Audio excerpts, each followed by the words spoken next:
vanished without a trace. But Battalion defeat in 45. They all came out of the woodwork on the day the Nazi died. They say the prisoner of Spandau was a symbol of defeat.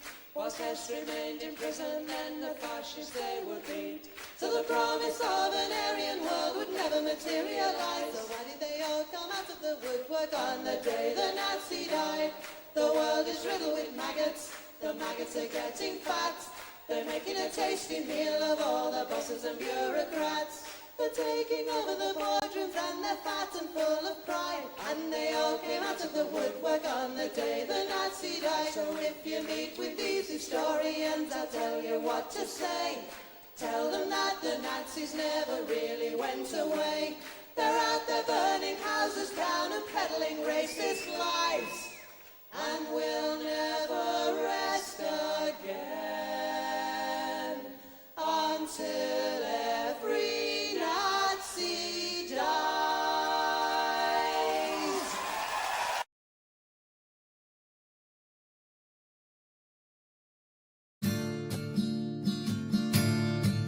Woke up one morning and there were soldiers. Oh, bella ciao, bella ciao, bella ciao, ciao, ciao. Woke up one morning and there were soldiers.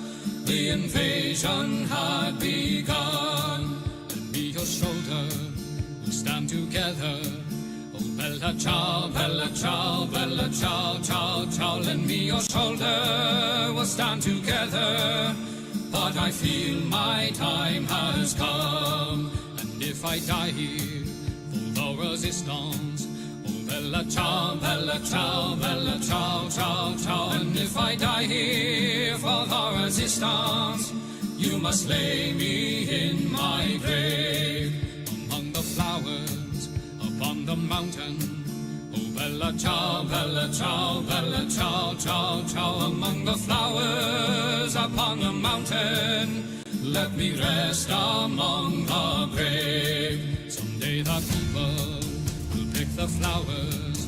Oh bella ciao, bella ciao, bella ciao, ciao, ciao. Someday the people will pick the flowers, and they will remember my name. This is the flower of the resistance. Oh bella ciao, bella ciao, bella ciao, ciao, ciao. This is the flower of the resistance, and those who died for liberty. This is the flower of the resistance. Oh bella ciao, bella ciao, bella ciao, ciao, ciao. This is the flower of the resistance, and those who died for liberty. This is the flower of our resistance, and those who died for liberty.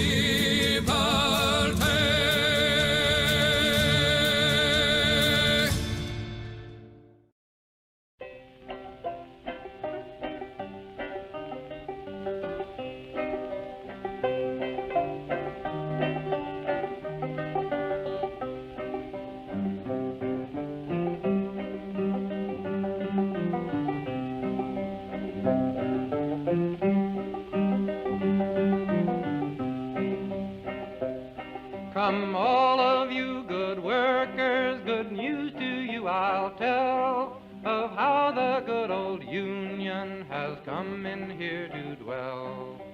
Which side are you on? Which side are you on? My daddy was a miner and I'm a miner's son, and I'll stick with the Union till every battle's won. Which side are you on? Which side are you on? They say in Harlan County there are no neutrals there. You'll either be a Union man or a thug for J.H. Blair. Which side are you on? Which side are you on? Oh, workers, can you stand it? Oh, tell me how you can. Will you be a lousy scab or will you be a man? Which side are you on? Which side are you on? Don't scab for the bosses, don't listen to their lies. Us poor folks haven't got a chance unless we organize.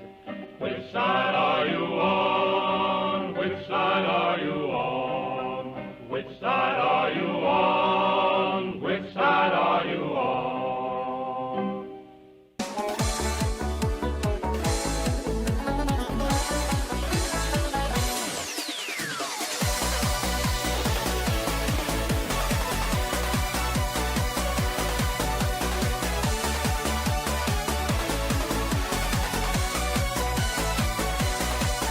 I was born in the Dublin street where the lion runs do beat, and the lovely English people walked all over us. And every single night when they tell, come home tight, he'd invite the neighbours out with his chorus. Come out, you black and tans, come out and fight me like a man. Show your wife how you won medals down in Flanders. Tell her how the IRA made you run like Galloway from the green and lovely lakes of Gilshandra.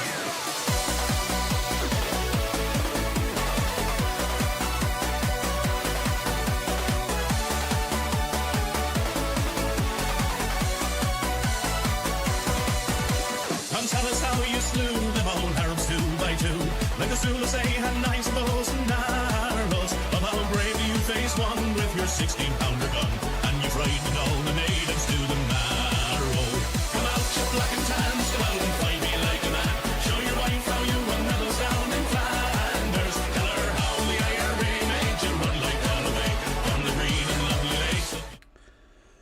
Hello there, hello there, hello there, YouTuberinos and Twitches, the Twitch people. Yeah. How are ya? I'm very well, I thank you for asking.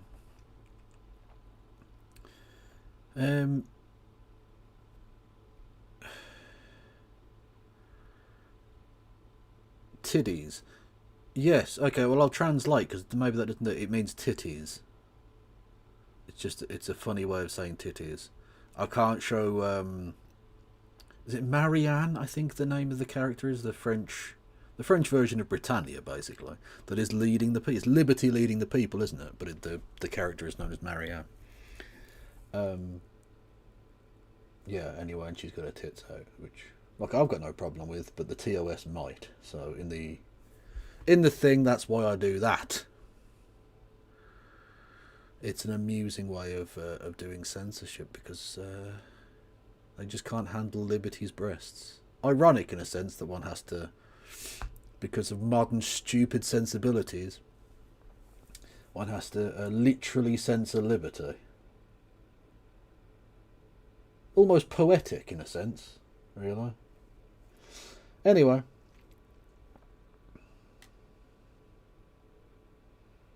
Oh, it wasn't. You weren't actually asking. It was a mix-up of hopping on and going penis. Okay, well, thank you, Fogel. Thank you. I was hoping to be on with No Justice of the MTGs tonight to do a politics and then cricket bit, but I can't get a reply from her. So hopefully she's okay. I don't know what the fuck she's up to, but you know, she's a busy gal nowadays, so I don't like expect a response necessarily.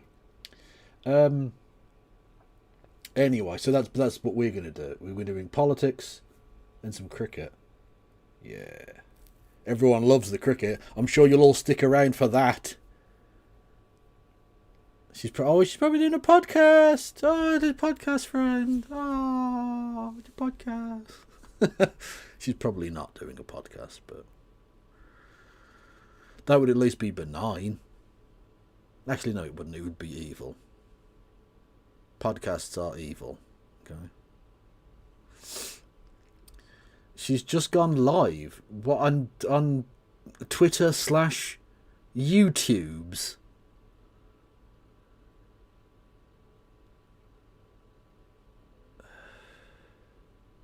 Well, there's really no excuse for her not responding to me then. I presumed she was like travelling or doing something IRL or whatever.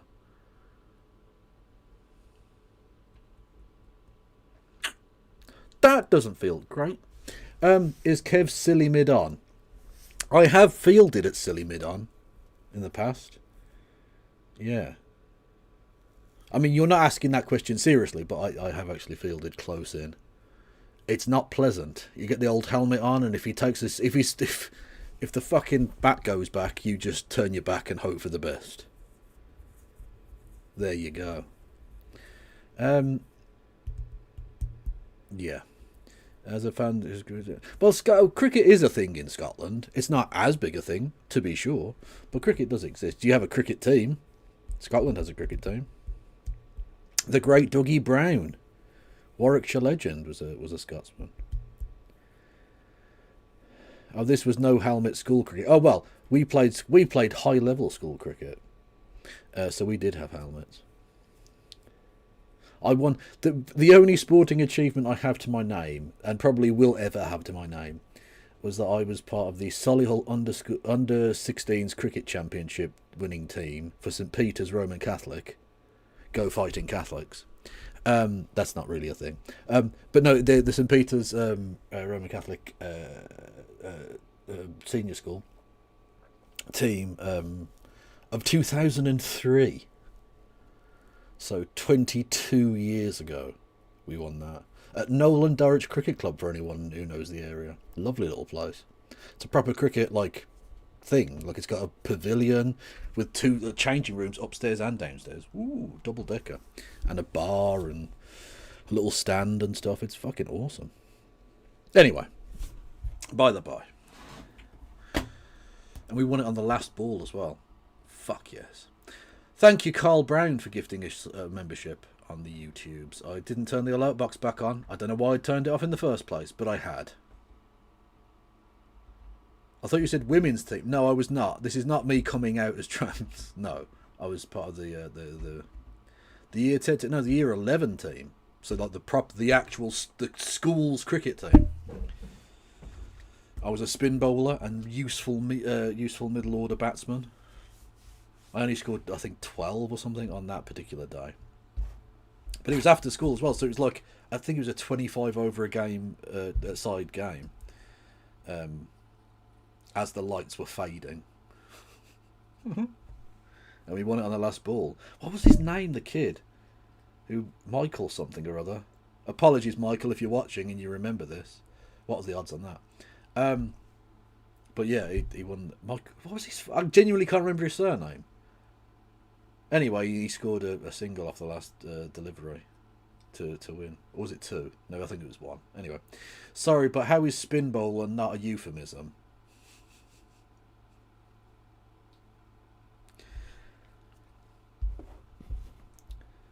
I didn't deliver a googly. It's not only a funny sentence to say, but it's literally true. I couldn't turn it the other way. So, yeah. Although I did have a nasty little bouncer, which is unusual for a spinner. Usually the spinner doesn't do that, but I do. Because fuck it, why not? I was a big tall cunt. Smash it into the surface. Try and take someone's fucking chin off. Cunt!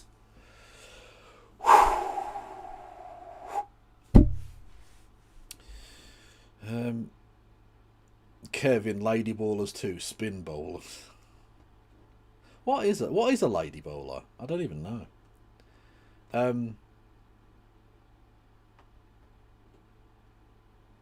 Shall I check in with No Justice and see if she wants to do a thing or not?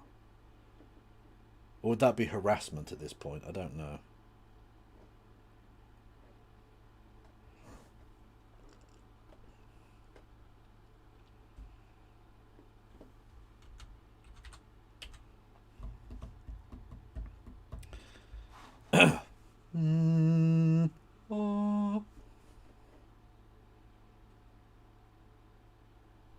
Oh, Solly's already done it.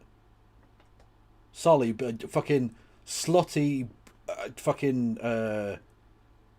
chat hopper that they are.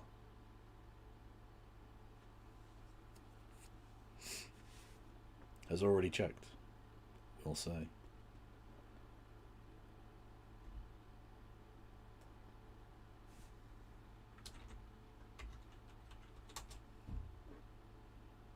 Well, before we get No Justice on, one thing that did come up on my timeline before we got going. Boom! New Northern Boys track. Let's kick it. It's called Crack.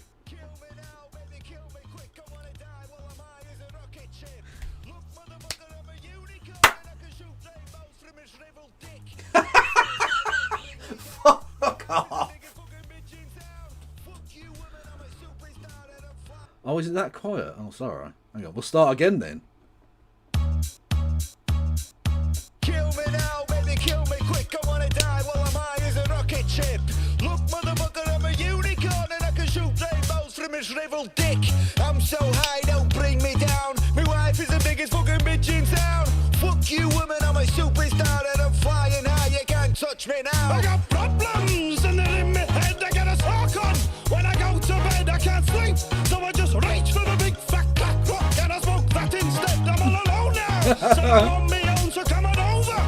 This molehole's my home, got fantasies and they're dark and twisted. I'm sorry, we can't skip past this mole hole is my home. What a fucking mental crackhead bar that is. The devil of the liquor and I'll turn ballistic. Let's go to Nirvana, baby. Take this pipe to the promised land. One hit and it's all it takes. Let's dance to the tune of the Magic Man. Let's go to Nirvana, baby. Take this pipe to the promised land.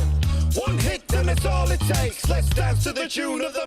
I just want to say, for legal reasons, I'm not advising anybody to take crack cocaine. Magic Man. Whoop, baby, pass the pipe. Fuck my face with the crack supply. I'm in the clouds, let me fuck the sky. I'm a crack king, baby, testify.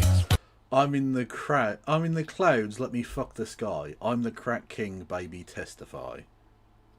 The greatest wordsmiths of any era. Good sweet Lord, can you strike me down? Take my soul, fucking take it now. Crush my head with a tractor wheel and just let me rot in the fucking ground. Backflip into me yoga stance, I do the downward dog, then I throw my pants off. And if you wanna shuffle to the forward fold, I whip me bald head and suck me own balls. Fuck off. Yo. Yo. What is this? Self-comfort if I feel low. Memories of me ex-wife hurt my soul. She took the kids and the keys to the home, so I hit the crack pipe and get off me dome. Now let's go. Let's go to Nirvana, baby. Take this pipe to the promised land. One hit and it's all it takes. Let's dance to the tune of the Magic Man. Let's go to Nirvana, baby. Take this pipe to the promised land. One hit and it's all it takes. Let's dance to the tune of the Magic Man. Baby Kevin, show him what you got. What you got? Little Kevin, show him what you got. What you got? Baby Kevin, show him what you got. Little Kevin, show him what you got. Baby Kevin, show him what you got. Little Kevin, show him what you got. Baby Kevin, show him what you got. Baby Kevin, little Kevin, show him what you got now. I love crack. I love crack.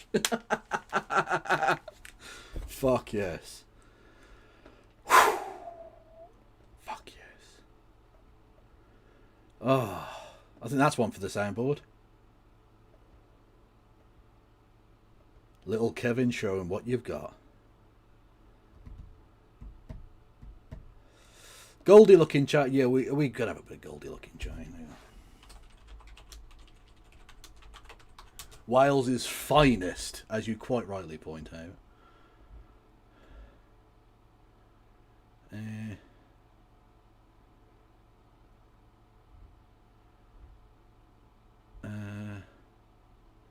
Fresh Prince of Cumbrawn. Okay. Oh, this is gonna get fucking no. This is gonna get copyright striked to fuck. Have you not just got songs, playlists, live playlists, right? Tracks, okay.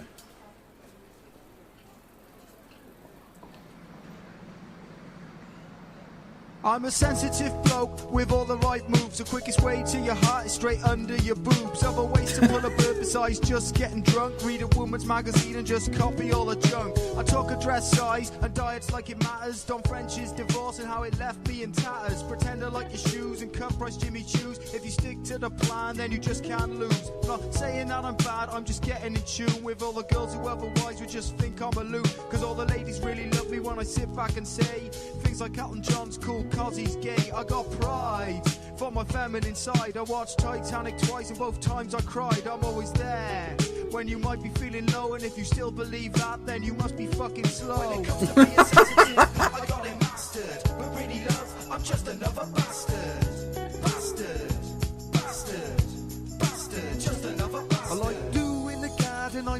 for hours. Pruning and preening, got names for my flowers. Lavish you with lots of hugs and kisses. Make you think that you're my only missus. You won't believe that a man can be so caring, a perfect gentleman, and you won't hear me swearing.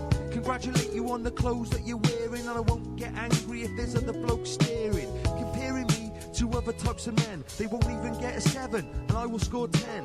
Help your mother with the weekly shopping, and it's not just because your tits are fucking whopping. And interesting. Your tits are fucking whopping. Oh, Shakespeare never died. His spirit lives on. Horses and a keen love of dance make it much easier to get in your pants. But give it 5 minutes after I'm plastered, you suddenly realise that I'm actually a bastard.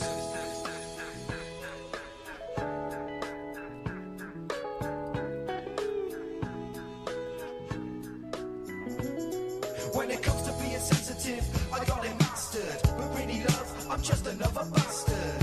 Bastard, bastard, bastard, just another bastard. I could cry without regretting. Be like Louis Spence, pirouetting. Love going shopping with you and your friends. But secretly, it's a means to an end. When you got a heavy flow, when you're feeling shitty, I'll show you understanding and tell you that you're pretty. Say you're not fat, even if you're a bit doughy. I'll only buy you flowers if I can get a blowy. Your boss is a prick and That's a wild bar. Fucking crikey. Oh. What is Mr. Logan? Hello there, Helena. How are you?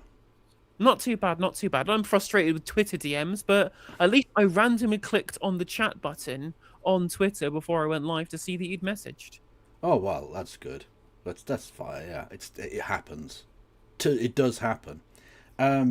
We were just enjoying some of the Valley's finest wordsmiths, the GLC, Goldie Looking Chain. Well, you'll love to hear it. You'll love to hear it. Absolutely glorious. I've been at the Christmas markets today, which was lots of fun. Went on the Ferris wheel. I had a very, very surprisingly good chicken gyros, which was great. And I had a very disappointing set of churros. Hira, is that like, is it gyros or whatever? Yeah, it's pronounced gyros. Well, is it? Look, what was the point of Brexit if we're going to pronounce things correctly from Europe? True, so true, bestie. This is not the Brexit I didn't vote for. Okay. Oh, so yeah, people wanted to know, were you doing a podcast? I was doing a podcast. Oh, fair enough. Which one? I will leave that for later, so it's a surprise. So it's it a big. Like a, it's no, a it big, big one. What? Well, okay then. Okay, well, be mysterious then. Fine. Yeah, absolutely. Okie doke. What have we got on the agenda for the hour and a half before play? Should watch Wes Streeting on Newsnight trying to ban the phrase "global intifada." Yes, the health secretary getting involved. Yeah, let's fucking go. Brilliant. He also talks about the doctor strike, probably important. And there's another couple of things that we can discuss. That there's going to be an announcement for a northeast defection to the Greens, which could be anybody. It could be literally anybody. Well, is that an MP? Because they do this. They get your hopes up, and then it's a councillor from a place you've never heard of.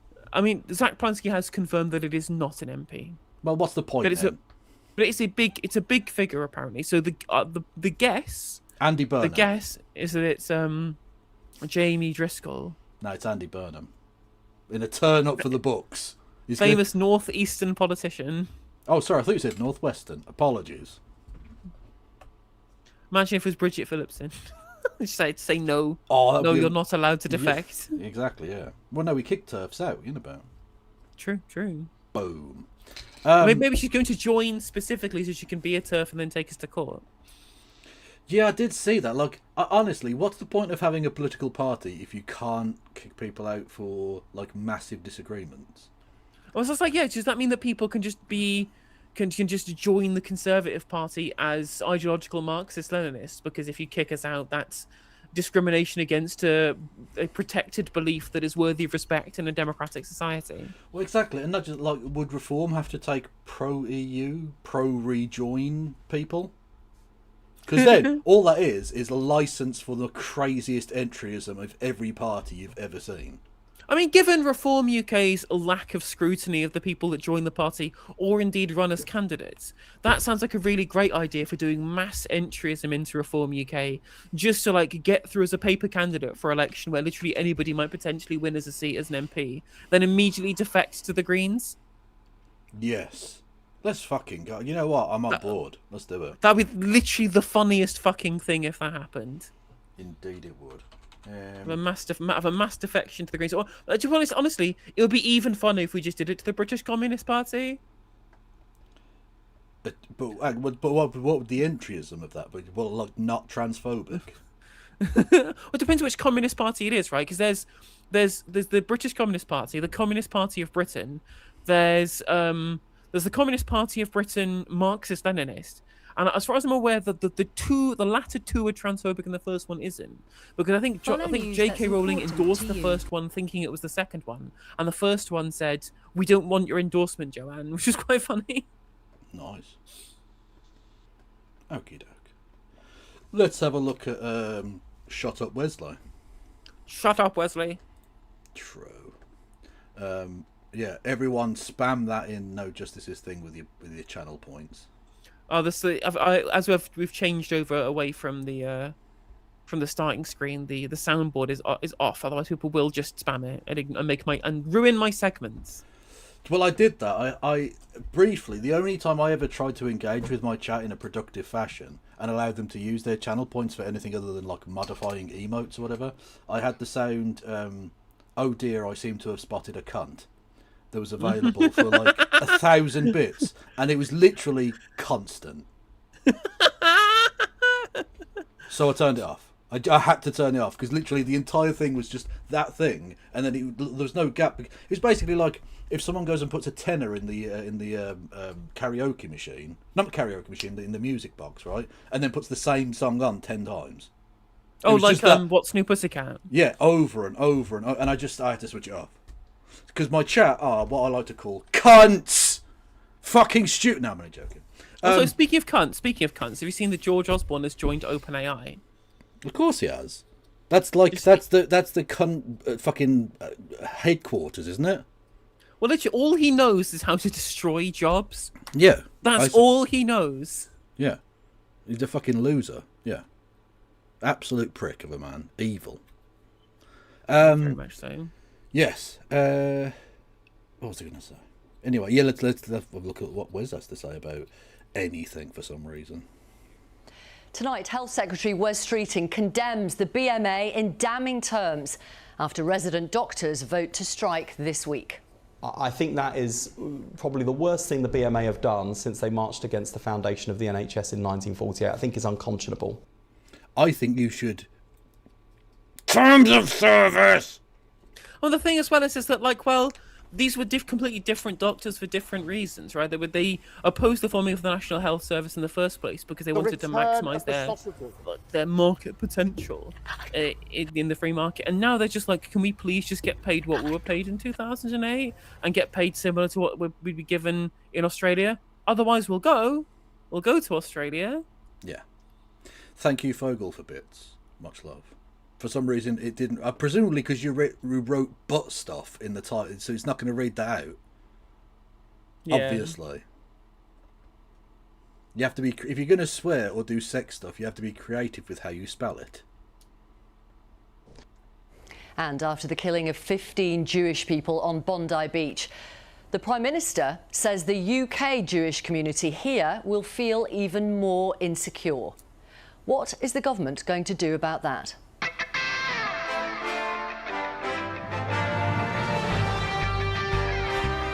Secretary of State.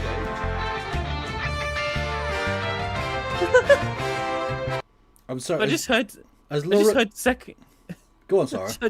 I just heard Secretary of State out of nowhere in the middle of the scenes. Well, and now she's gone like Japanese subtitles where her lips are moving and no noise is happening. I'm sorry, are the same producers that do Laura Koonsberg's show, like, have they been drafted in for the night? Because this is fucking awful. Gotcha, Katsuo.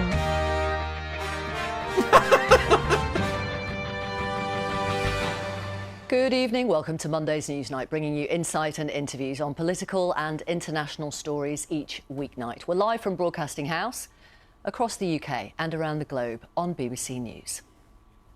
Later, how the British Jewish community is responding to the terror attack on Bondi Beach. Does she age? Is it possible?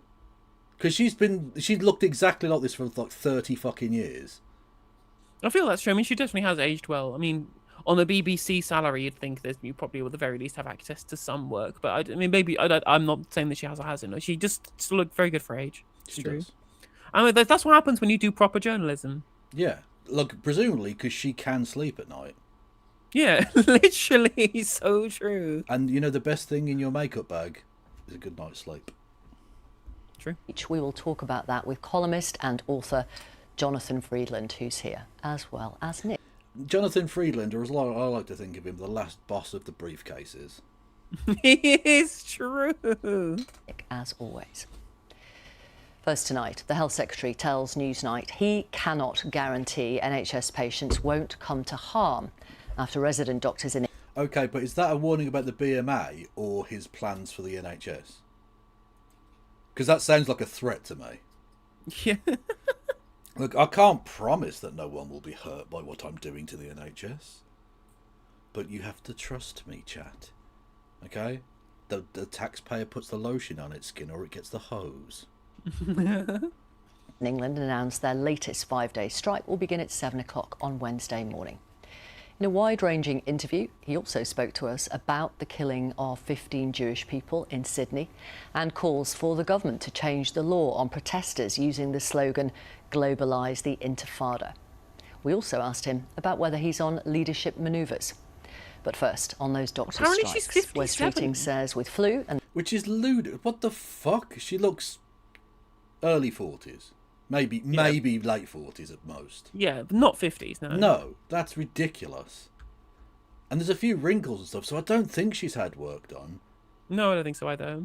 Honestly, I'm telling you, not being a hateful, useless piece of shit, unlike virtually every other quote-unquote journalist in the country, does wonders for your pores. the pressures on the NHS at this time of year, it is the most dangerous thing. I'll be honest, I'm extremely worried about what we're going to see, not just this week during strikes, but in the weeks that follow. But could it collapse? In a normal... Well, look It's at only the, elective surgery that's affected, though. Yeah, it's exactly. elective surgery, not emergency surgery that's affected here. Yeah, they do. Was it not work to rule? What's it called? Where you basically they give you the minimum service that is necessary, whereas like you say, elective surgeries and things that can't be put off still get done. Yeah. So they're not actually going to hurt anybody really. Like they're going to annoy some fucking people, but that's sort of the point of a strike, really.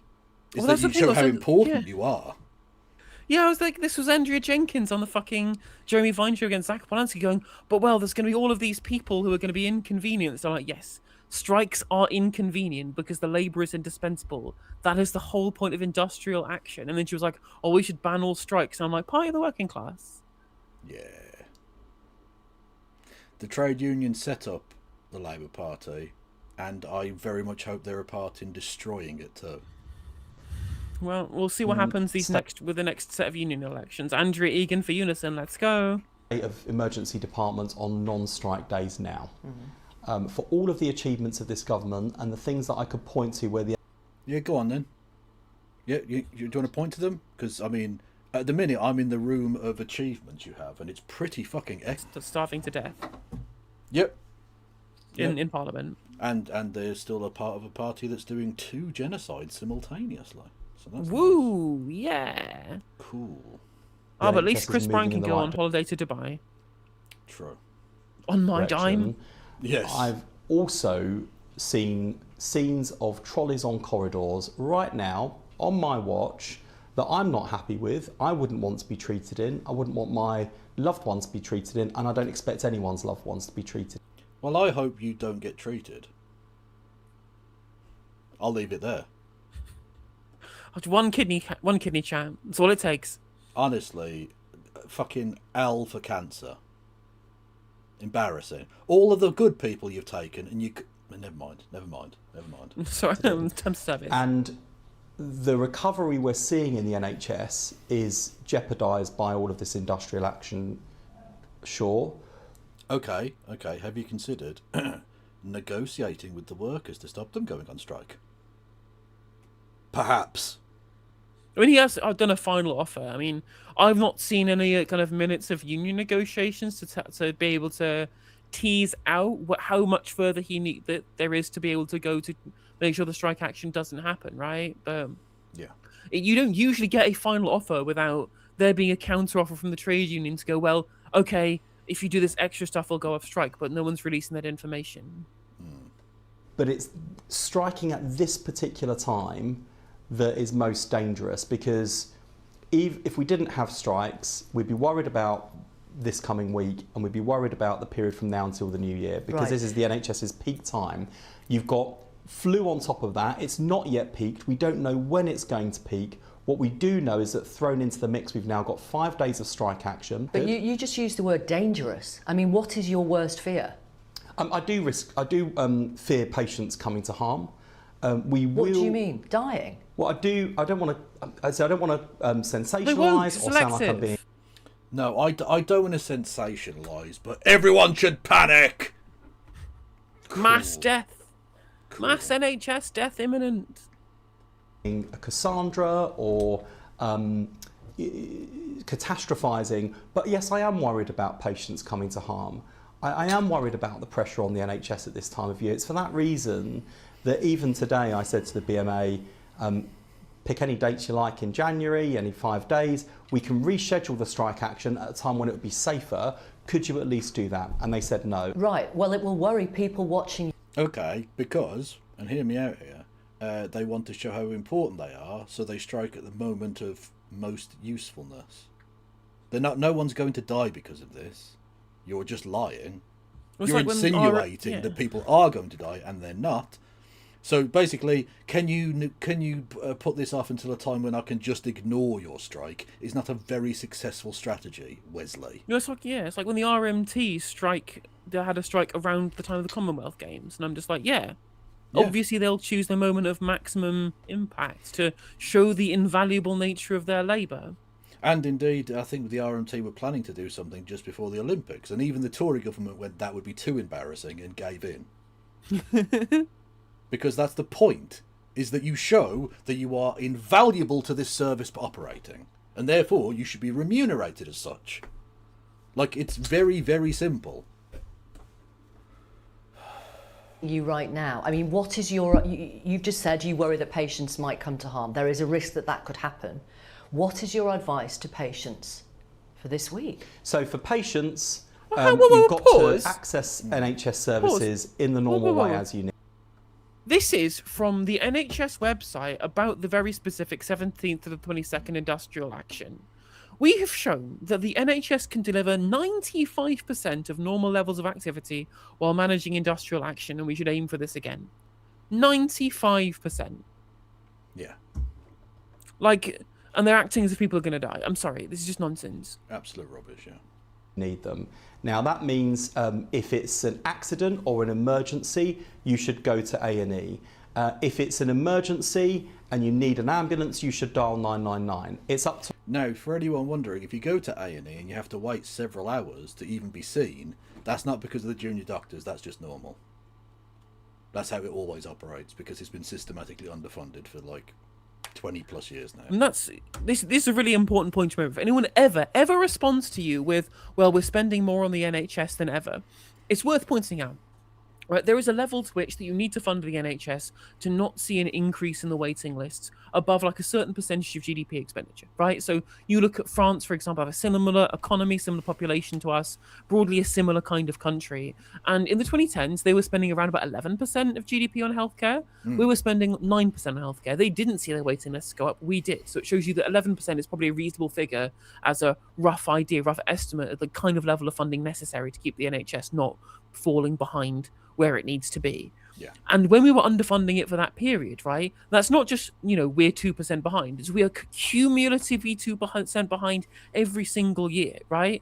So saying, we're up 11% now post-pandemic, after we've really stretched out and kind of kind of gut punch the already strained capacity the NHS had because of that underfunding systematically for a decade, the longest sustained drop in funding of the NHS as a percentage of GDP in its history. It means that not only do we need to fund it enough to get it at the right levels to maintain service levels, we also need to fund it to deal with anything that's happened since the pandemic that blow apart our slack in the system, our spare capacity. And we need to do a decade of above requisite funding to deal with the 10 years of underfunding that we've already had, right? We need 10 years of probably 2% higher than necessary funding to get it back to where it should have been, given how underfunded it was for that decade, right? Indeed. The false economy of austerity biting us in the arse.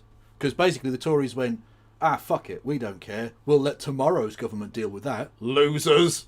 And now we're in tomorrow's government and, we're getting fucked for it.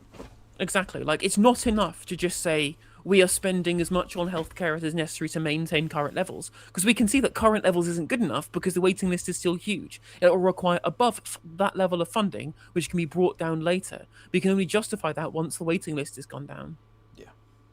To us then to make sure you get the right care in the right place at the right time. But you can't guarantee patients won't come to harm. You just told me that. Guarantee, no, I can't, in all honesty, but doing everything we can to mitigate against the risk of harm, making sure the NHS has the people, the resources it needs. Those are all the things we are doing. You said you're going to do everything you can to try and keep people safe. What are you going to do between now, Monday night, and Wednesday at 7 a.m. to try and stop this strike going ahead? My door is open to the BMA. I picked up the phone as soon as I got their letter this afternoon saying, look, we can avert this strike action if you're willing to meet with us. I picked up the phone, said, well, let's delay the strike action. You can have 5 dates in January, and that was refused. There is still a big gap between what the BMA is demanding and what the government can afford. So what are you going to do? Pick up the phone again, or is that it now? Well, I've done everything I can. There's nothing you can do between now and Wednesday at 7? I cannot see... No, you really haven't, no. If the strike action is still happening, then you've not done everything you can. Yeah, literally. As simple as that. Be a way to close the gap between what the BMA are asking for, which is another 26% pay rise on top of the 28.9% they've already had. There is no way in which I can deliver that in this time period. We put on the table a jobs offer that tackled the serious issue they've been raising there, would have reduced the competition for places from 4 to 1 to less than 2 to 1, and we would have brought emergency legislation in the new year. But it was and they roundly rejected that. So 83% voted against on a 65% turnout. And I think in the round, and this is over and above everything else, I mean, my biggest frustration with the BMA as I sit here this evening is that even with, I think, an entirely reasonable ask of scheduling the strikes in January for patient safety, they've said no. I think that is probably the worst thing the BMA have done since they marched against the foundation of the NHS in 1948. I think is unconscionable. 500 votes, chap. 500. We could have been rid of this creature, this anal wart. I mean, you probably would have expected Labour would have done a Polyev. Like, they would have had ample like scope to just call a by-election immediately in fucking November last year and get him back into Parliament, because you know that this motherfucker's gonna be PM. Polyev? Who's that? Oh, he was the leader of the opposition in Canada at the last election. Oh, Polyev. Not Polly. I was thinking Eastern Europe. Who the fuck's Polyev? Sorry. It's Polyevra. Like, it's good. It's an R. It's an R at the end. No, again, we didn't leave the Commonwealth. But yeah, like, he lost his seat at the election, so they just fucking one of the guys just gave up and said, "Lol, let's do a by-election in the safest seat possible." Because I previously thought there was no way Wes would be prime minister. Since 120,000 people have left the Labour Party in the last year, they're all good people who dislike Wes. None of the people who like Wesley are going to have stuck around. So the Wesley cohort in Labour is now a bigger percentage of the membership. I think he might win a leadership election. Not impossible, yeah. Certainly not impossible. But, yeah, I mean, for a start, they call them ridings in Canada and New Zealand, which is very silly. Thank you, New Zealand and Canada for being silly. They call them divisions in Australia. Which isn't as funny. No, but I mean, it feels like fun. Like going into the conference constituency. Yeah, exactly. Yeah. Patient safety risks. But beyond that, I would just say to not just BMA members watching, but to your viewers generally, this is a government that came in and recognised the BMA's arguments on pay and delivered a 28.9% pay rise. This is a government that came in and recognised their arguments on jobs and it proposed emergency legislation, which is not simple and straightforward, to close that gap, to prioritise UK graduates, to make real progress on jobs.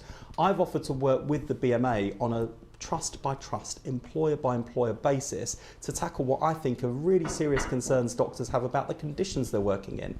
And that offer, you know, has been, with everything else, has been rebutted. So I think I've done everything I reasonably can.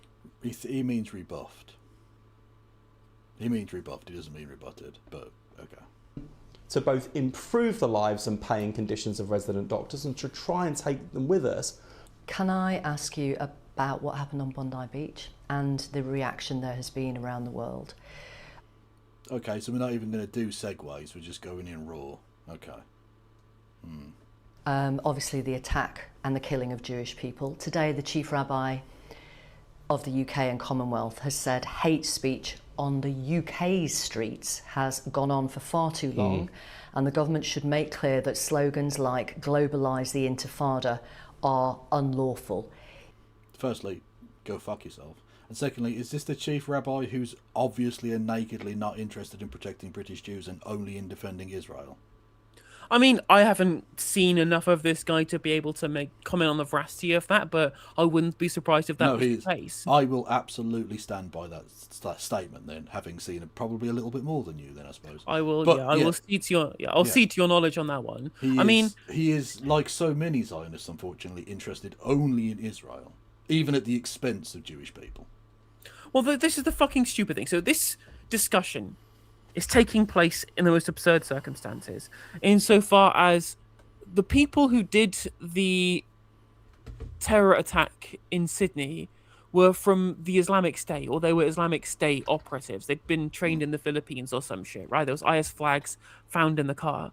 The Islamic State is like the enemy of Hamas. Yeah. So even if you were trying to equivocate between like terrorists, like they're not even on they're not even related to the Palestinian cause in any way, right? So that's just going to get that out of the way, that what happened in Australia, nothing to do with Israel, Palestine, Hamas, the protesters, nothing. There's no relation at all other than the fact that they have some similar religious predilections, even though Hamas don't. They're not Islamist terrorists in the Salafi Wahhabist sense. They are Palestinian nationalists. They also belong to a different sect of Islam as IS as well. So it's a totally nonsense comparison. Yeah, and you'll never guess who Israel blamed for this.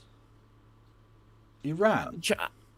Oh, really? I thought they blamed Anthony Albanese for recognising Palestine. Well, they did do that as well, to be fair. But they think that there are connections to Iran. You know, Iran, that place where IS is very popular. It's so nonsense. It's such nonsense, again, because they're trying to dupe Westerners into thinking that all Muslims are the same, all Islamic extremists. And they want to go to war with Iran desperately. Benjamin Netanyahu is literally frothing at the fucking groin to go to war with Iran. But of course, the next big war happens on Friday, of course, because the Jeffrey Epstein files are going to be released on Friday. So that's when the US is invading Venezuela. Mark my fucking words. R.I.P. Maduro. The thing is, as well, is that the discussion about globalize the intifada being hate speech basically just misunderstands what the phrase even means. Essentially, it is words in Arabic, therefore I am scared. That's the whole discourse. That is true for a lot of people, but Wesley and many of the other people, the chief rabbi, etc., know exactly what it means and are lying. True. They're not ignorant, they're bullshitters. Is he right? And are you going to do that? I think the Chief Rabbi is absolutely right. And the term globalise the intifada... Okay, then, start convicting people. Because he didn't say make it unlawful, he said it was unlawful. Okay, I'll say it now. Globalise the intifada. Come and take me to court, Wesley. Come and take me, Kevin Logan, to court for saying the thing that you think is unlawful. Oh, that's right, you won't, because you know it isn't. Arda, there will be a whole bunch of daft people in this country who've used those words online or use them in the streets and watching the TV right now be shouting, of course it doesn't mean terrorism against Jewish people. I have to say to those people clearly and robustly, what on earth do you think globalise the Intifada means? Well, what do you think it means, Helena? Well, first of all, it's worth pointing out that intifada means shaking off in Arabic. That's what that means. That's purely what intifada means. So, a global... so literally, the Labour Party intifadaed the fleas. They did indeed intifada the fleas. Fair enough. So true, so true. It is worth pointing out as well. And in the context, this means the Palestinians shaking off the yoke of colonial occupation. So in a broader sense, it just means opposing the occupation of Palestine by Israel. But then you will say, well, how might that manifest? Because there have already been two things that were known as the Intifada from the Palestinians against the Israelis. And the first Intifada was mostly formed of non-violent direct action, protests, boycotts, strikes, international divestment. That's what BDS is. It's a form of engaging with the Intifada. And the Israeli military responded with summary executions and massacres of Palestinian civilians, right? Like, the first Intifada was entirely non-violent in the most part and was decided to be non-violent by the PLO at the time, led by Yasser Arafat. It's also worth pointing out, it would be remiss of me to say, the second Intifada was violent. There were terror attacks, there were bus bombs, there were car bombs, there were massacres of Israeli civilians in the street. There were far more terrorist attacks in the second Intifada than in the first Intifada. But by saying Intifada must mean terror attacks against Jews, like, that means that, well, you look at the two that have existed, that only applies to half of them. Trying to imply that everyone who says globalize the Intifada means the second kind rather than the first kind is intellectually vapid and also deliberately dishonest, because no one who's shouted globalize the Intifada in Britain has then gone on to commit any terrorist attacks against Jewish people at all ever in history. No one's been found to have done that. There is no evidence to say that that is the case. Worth pointing out too, one last point, there is the Arabic signs in the Holocaust Memorial Museum talking about the Warsaw Ghetto Uprising, which was a form of shaking off of the occupied peoples, the occupied Jews of Poland, against Nazi regime. And the Arabic translation used to describe it as the Warsaw Intifada, the Warsaw Ghetto Intifada, essentially, which is interesting because since people brought that up to say, well, this is what this word means, this can mean loads of things in different contexts, they changed it to the Warsaw Ghetto Mukawama, which means resistance, which is interesting, so that they can start making this comparison. You'll never guess, Kev, what the M in Hamas stands for. Does it mean that same word?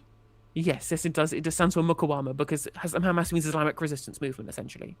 So they changed it from the word that represented the broader Palestinian shaking off of Israel to the word that is used by the people who they regard as terrorist insurgents who committed massacres on October the 7th. So... True. Although one factor that doesn't play well for me if I do get taken to court is that I am literally named after a terrorist. Kevin is... I'm sorry? I'm named after a terrorist. Or literally a person who was executed by the British state as a terrorist. Kevin Really? Kevin Barry. He was an IRA man who was executed Interesting. in 1920 at the age of just 18. I did not know that. Well, the more you know. And it's worth pointing out, we have already had global intifadas before, i.e. there was a global intifada against apartheid South Africa. That's what that means, right? It was the occupied peoples of the Bantustans shaking off the yoke of colonial occupation in the form of the apartheid South African state, which was a puppet state of the United Kingdom. Indeed. Basically, at that point, that's what they were shaking off. That's what intifada meant. And the global intifada involved the first intifada in Palestine, which was strikes, boycotts, and international divestment and direct action. Yeah, you shouldn't be surprised at that, chat. My great-grandfather was an IRA soldier as well, back in the 20s. Like, we've got family history. It's a thing. But the only IRA I support now is the Inflation Reduction Act, okay? True. Just want to make it clarify at the end here, insofar as, well, first of all, Wesley has not stated what he thinks intifada means, as you pointed out right at the start. And I would like to ask him, right, have you spoken to anybody to clarify what they mean when they say? Because when I say that I support a global intifada, I support the kind that was of the first intifada of non-violent direct action strikes and boycotts, in the same way that I supported an intifada globally against South Africa, I would have done under apartheid were I alive. Yeah. Kev, you're giving the cops too much information. What, they're going to dig up my great-granddad's bones? It's a bit late if they want to fucking cut. Like, it's, you know, that thing about was it one of the popes in the Middle Ages dug up his predecessor and put him on trial for crimes or whatever, and then they hung him. And you're like, what happened in that courtroom? Your silence only condemns you further. Like, it's a corpse. What is the point of that? Jesus. Anyway. But yeah, so none of my living relatives have had anything to do with terrorism, British state. Leave us all the fuck alone, you cunts. And can't people see the link between that kind of rhetoric Sorry. They did do that to Cromwell as well, right? And they kept his skull, right, which was on show at Westminster Abbey for like fucking 200 years or something. And you know when they eventually reburied it? The 1970s. Bloody hell. Yeah, they had Oliver Cromwell's skull. Well, actually, technically, they gave it back to his college at Cambridge, not to his fucking relatives or anything, to the college, and they reburied it in the 70s, the 1970s, not the 1670s or 1770s or something. Attacks on Jewish people as Jewish people, because that's what's really struck at the heart of Jewish people in our country today. An attack on Jewish people organising around Hanukkah, coming together as Jewish people. It's an attack on their faith, their culture, their family, their community. And those... No, it isn't. That's just such nonsense, right? Intifada is about the nation state of Israel. It's about the colonial occupation, right? It's so dangerous. I cannot express in adequate terminology just how dangerous what Wesley Streeting is saying here. Because what he is saying is that there is some kind of indelible link, not just between Jewish people or the ethnicity that Jewish people belong to and the global community, but their culture and their beliefs and everything that's part of their broader existence as a community is somehow indelibly linked to the colonial occupation of Palestine, right?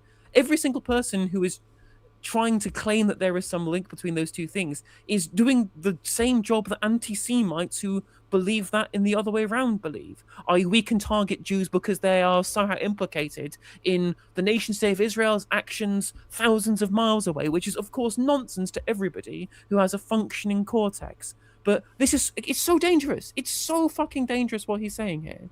Yeah.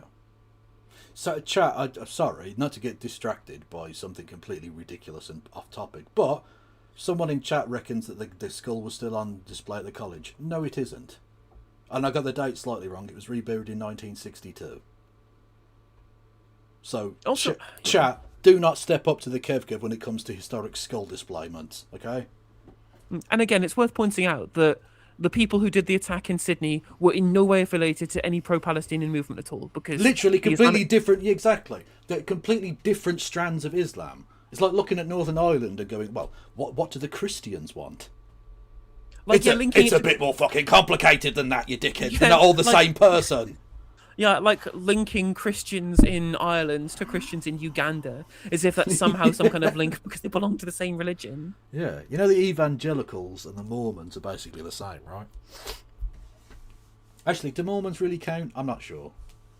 But because again, it's worth pointing out the people who carried out the attacks in Australia, they targeted Jews for being Jews. Nothing else, right? Yeah. That was their specific motivation in terms of the target that they chose, was that it was specifically Jewish people on a specifically Jewish festival having a Jewish celebration, right? That is pure, unmitigated anti-Semitism. Until we can be sure about their overall motivations outside of Islamic State radicalization, that's all conclusions that we can make up to this point. Anyone trying to insert the opposition to the state of Israel into this discussion is doing the job of anti-Semites for them by somehow implying that being Jewish is indelibly linked to the state of Israel, which it is fucking not.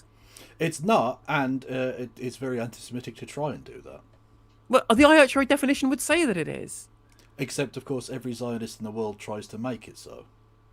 Also, William Jackdaw saying you thought ISIS was proven to be linked directly to Israel. The only link that we know so far is that Benjamin Netanyahu funded ISIS-affiliated gangs to steal food in Gaza to blame it on Hamas. This was a guy called Yasser Abu Shabab, who has a gang called the Popular Battalion or something. I forget what the name of the thing is. Yasser Abu Shabab, the Popular Forces, they are ISIS linked, which is, I believe, from intelligence rather than confirmed openly. But there are allegations of ISIS links between Abu Shabab and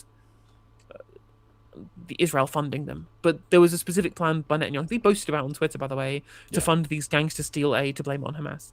True. Although still my favourite piece of right-wing nonsense was that they claimed that Israel set up ISIS and it stood for Israeli Secret Intelligence Service, which is fun considering that why would they do that in English for an Arabic organisation? You know, lads, think it through a little. Oh yeah, that's like so many like anti-Semitic conspiracy theories. Just you have to be not only just be like evil, but you have to be so fucking stupid to believe them as well. Yeah, no, it's just it's people, it's confirmation bias. If you already hate a certain group, you'll just believe any old shit. You know? Yeah, like it is really true that anti-Semitism, whilst also being one of the most kind of pernicious forms of bigotry, it also relies on so much chop logic and nonsense that you have to be fucking idiotic to believe the things that people believe, you know? True. Thank you, Comrie. I don't know. You bested me on skull knowledge. Edward I, whose head did he have in his possession upon his death? Well, given that that's Longshanks, I'm going to go William Wallace. But I don't know, is the answer. Those of us who are not Jewish have a responsibility to stand with the Jewish community against that kind of anti-Semitism. It's more than standing with them, isn't it? I mean, people are saying, you now need to do something. Do you think protesters who use that phrase should be prosecuted? Well, what are you going to do? In terms of changes to the law, those are decisions for the Prime Minister and the Home Secretary. I'm not aware... Right. So my ruse has worked perfectly, it seems, because you do not agree with the Chief Rabbi. Because if you are suggesting that the law needs to be changed in order to make that illegal, you don't agree with him, because he already said it was unlawful. And it isn't. You are tacitly admitting that saying this is not unlawful, ergo you disagree with the Chief Rabbi. Exactly. 100%. 100%. Because it isn't illegal. It just isn't. Again, what you're criminalising there is the language of Arabic, essentially. Like, it's so dumb. Yeah, ridiculous shit. It's like people who get mad at Allahu Akbar when it just means God is great. And it's the same God as you, Christians and Jews. It's the God of Abraham. Your Abrahamic religions. Learn about yourselves. Well, literally, like, Palestinian Christians say Allahu Akbar because they also believe in the Abrahamic God and they also speak fucking Arabic. All these groups used to call themselves men of the book because they understood there was a connection between them based upon their shared histories. But now we've all just gone, oh, fuck it, let's kill each other. It's just miserable, isn't it? I'll answer a question in chat asking what I think about people saying that the attack was a Mossad false flag. I mean, first of all, I think most of those people probably are at least somewhat anti-Semitic. If they say these things, they just immediately go towards, well, and the Jews must have done it to themselves. That's what I hear when people say, when they blame anything as a Mossad false flag. And also, second of all, again, stupid. Why would Mossad do a false flag and then link it indelibly to the Islamic State? Which is, again would completely nullify the point they would want to make, which is make it look like it's pro-Palestinians being allowed to migrate to the West to cause terror attacks against Western Jewry. Like, I'm sorry, like, Mossad are smarter than this. Yeah. Right? This wouldn't make any sense. Even if there was some case for Mossad wanting random Jewish people in Australia to die, which I don't think that they do. It twangs to me of anti-Semitism, and on top of that, it's also idiotic to believe. Very, very much so, yeah. Yes. Where was I? Someone said something that I wanted to respond to, and I can't find it. Yes, St. Patrick was technically Welsh, indeed, and St. David was technically Irish. They swapped patron saints for some reason. There you go. I think he was an Irish slave, wasn't he? If I recall. There are plans at this time to But what's change the your own law opinion? to change the law in that way. Do you think it should And I'm be? not going to step outside my lane now and to start making decisions for the Home Secretary and the Prime Minister. I'm not asking to make decisions. But look, for that. I don't. I mean, What's your view? put it this way. I think that Yeah, no one's saying you're like this is going to be government policy, but surely you have an opinion. Jesus Christ. You've just given a very strong answer about standing with Jewish people. Yeah, globalise the Intifada is not an expression simply of solidarity with the Palestinian people and their just cause. Globalise the Intifada is received by and seen as support for terrorist action By Zionists. Zionists are the only people who take it that way, I think. And people who are ignorant because they've been lied to by Zionists. I mean, that's again like they just I mean, Aaron was making this point on Navarro earlier today. Oh, Navarro. All of these points rely on Western ignorance. All of these points rely on Western ignorance of the reality of the multitude of different kinds of militant extremism that happens broadly, globally, and also within multiple different kind of strains of Islam. Right? Yeah. Again, like ISIS is a Salafi Wahhabist organization that wants to expand to create a global caliphate and is full of extreme religious extremists that probably are pretty anti-Semitic in lots of cases, or openly anti-Semitic in the case of the people who did the terrorist attack in Sydney. And then you've got other strains of Islam that have different things, like they want to stick to themselves but have internally pretty draconian countries like the Sharia law states, places like that. And you also have Hamas, who are broadly a Palestinian nationalist faction who also believe in Islamic doctrine and are Islamist extremists as well. Like, you can't say they're not extremists. The terrorism label on them is something that you can probably like have a discussion over, but they are extreme in their tactics, and I don't think that is necessarily up for debate. But what the mistake people make is that they assume that the same drive is behind Hamas's actions and ISIS actions, which is just fundamentally untrue, because Hamas are Palestinian nationalists first and Islamists second, and ISIS are the opposite. Well, they're obviously not Palestinian nationalists, but you know what I mean. Yeah. Indeed so. This is the last time we'll be diverted by this, but yes, saints are more of a Catholic thing in terms of official beatification, but the Church of England still recognises saints. It has saints and stuff. It just doesn't have a beatification process, I don't think. But yeah, anyway, because literally loads of the churches are called like Saint such and such church. So it's, yeah, saints exist. Well, not literally. They exist figuratively. I don't think they actually exist, but you know. Against Jewish people. Right. That is how it is seen and felt by Jewish people. That in and of itself should be enough for decent-minded people to say, right, well, there are better ways of making the case for the Palestinian cause. It's not. I mean, is this something your government might? Decent. I'm sorry, I'm not going to fucking sit here and be lectured to by a man who has openly supported the genocide his government have been doing against the Palestinian people about the hurty words.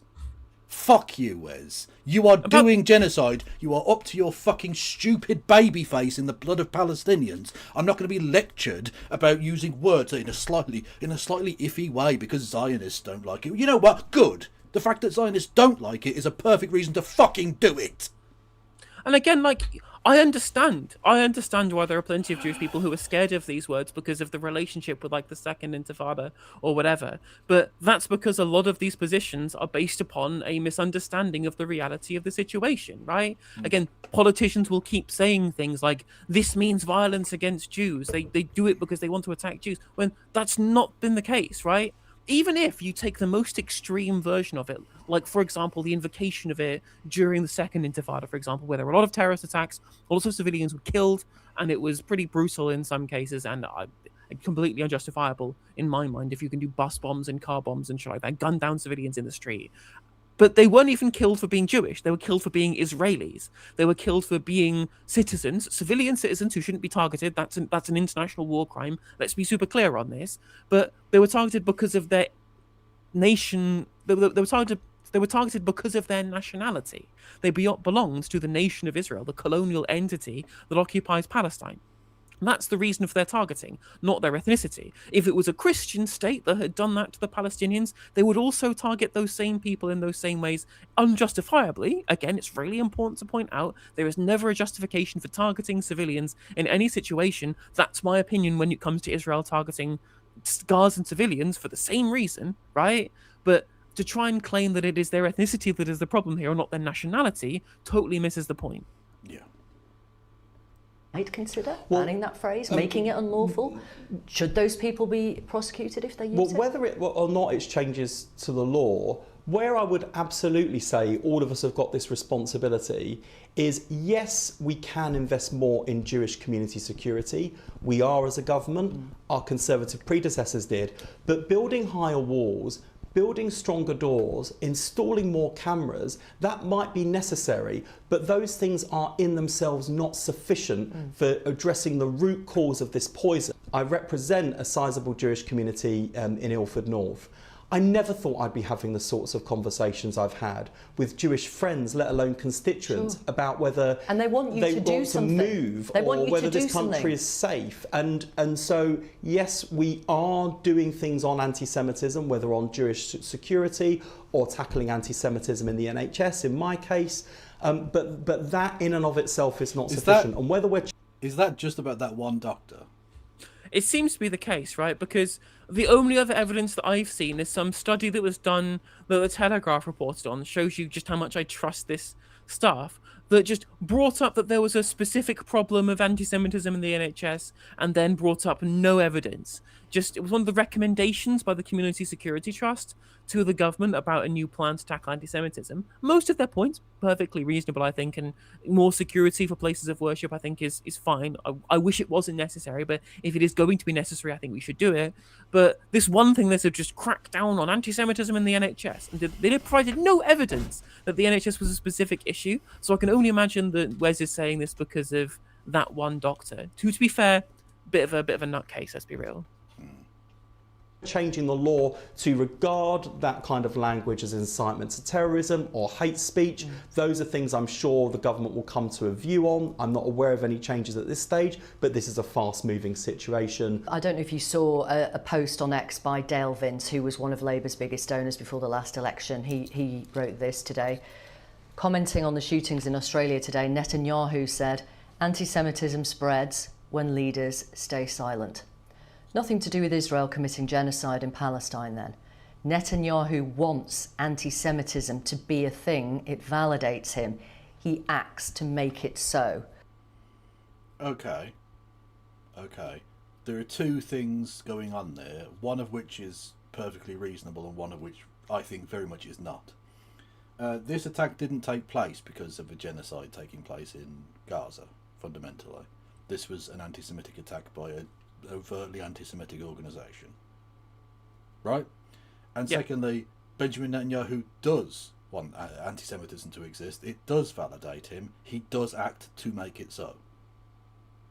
I mean, whether or not you think that he's doing it deliberately, I think you could probably make the case that he is, because that encourages Western Jewish people to flee to Israel so they can bump up their numbers for the ethno-state, right? That could be a case that you can make. But even if you don't think that that's true, it's certainly a byproduct of his actions. He does act to make it so, right? But that is because of the international conflation between Israel and Jewish people, which shouldn't exist, right? That shouldn't be the case. It shouldn't be the case that the actions of Israel cause anti-Semitism to rise elsewhere, because we should have an international demarcation between the international Jewish community and Israel. But Western leaders keep weaponizing Jewish people to be able to defend Israel, and it causes that link to happen, even though people who oppose people who oppose Israel's occupation of Palestine correctly will make that demarcation very, very clear. Unfortunately, that is not the case in all cases. Indeed, and you can tell how little the State of Israel cares about Jewish people, certainly locally, because we have things like the Hannibal Directive, but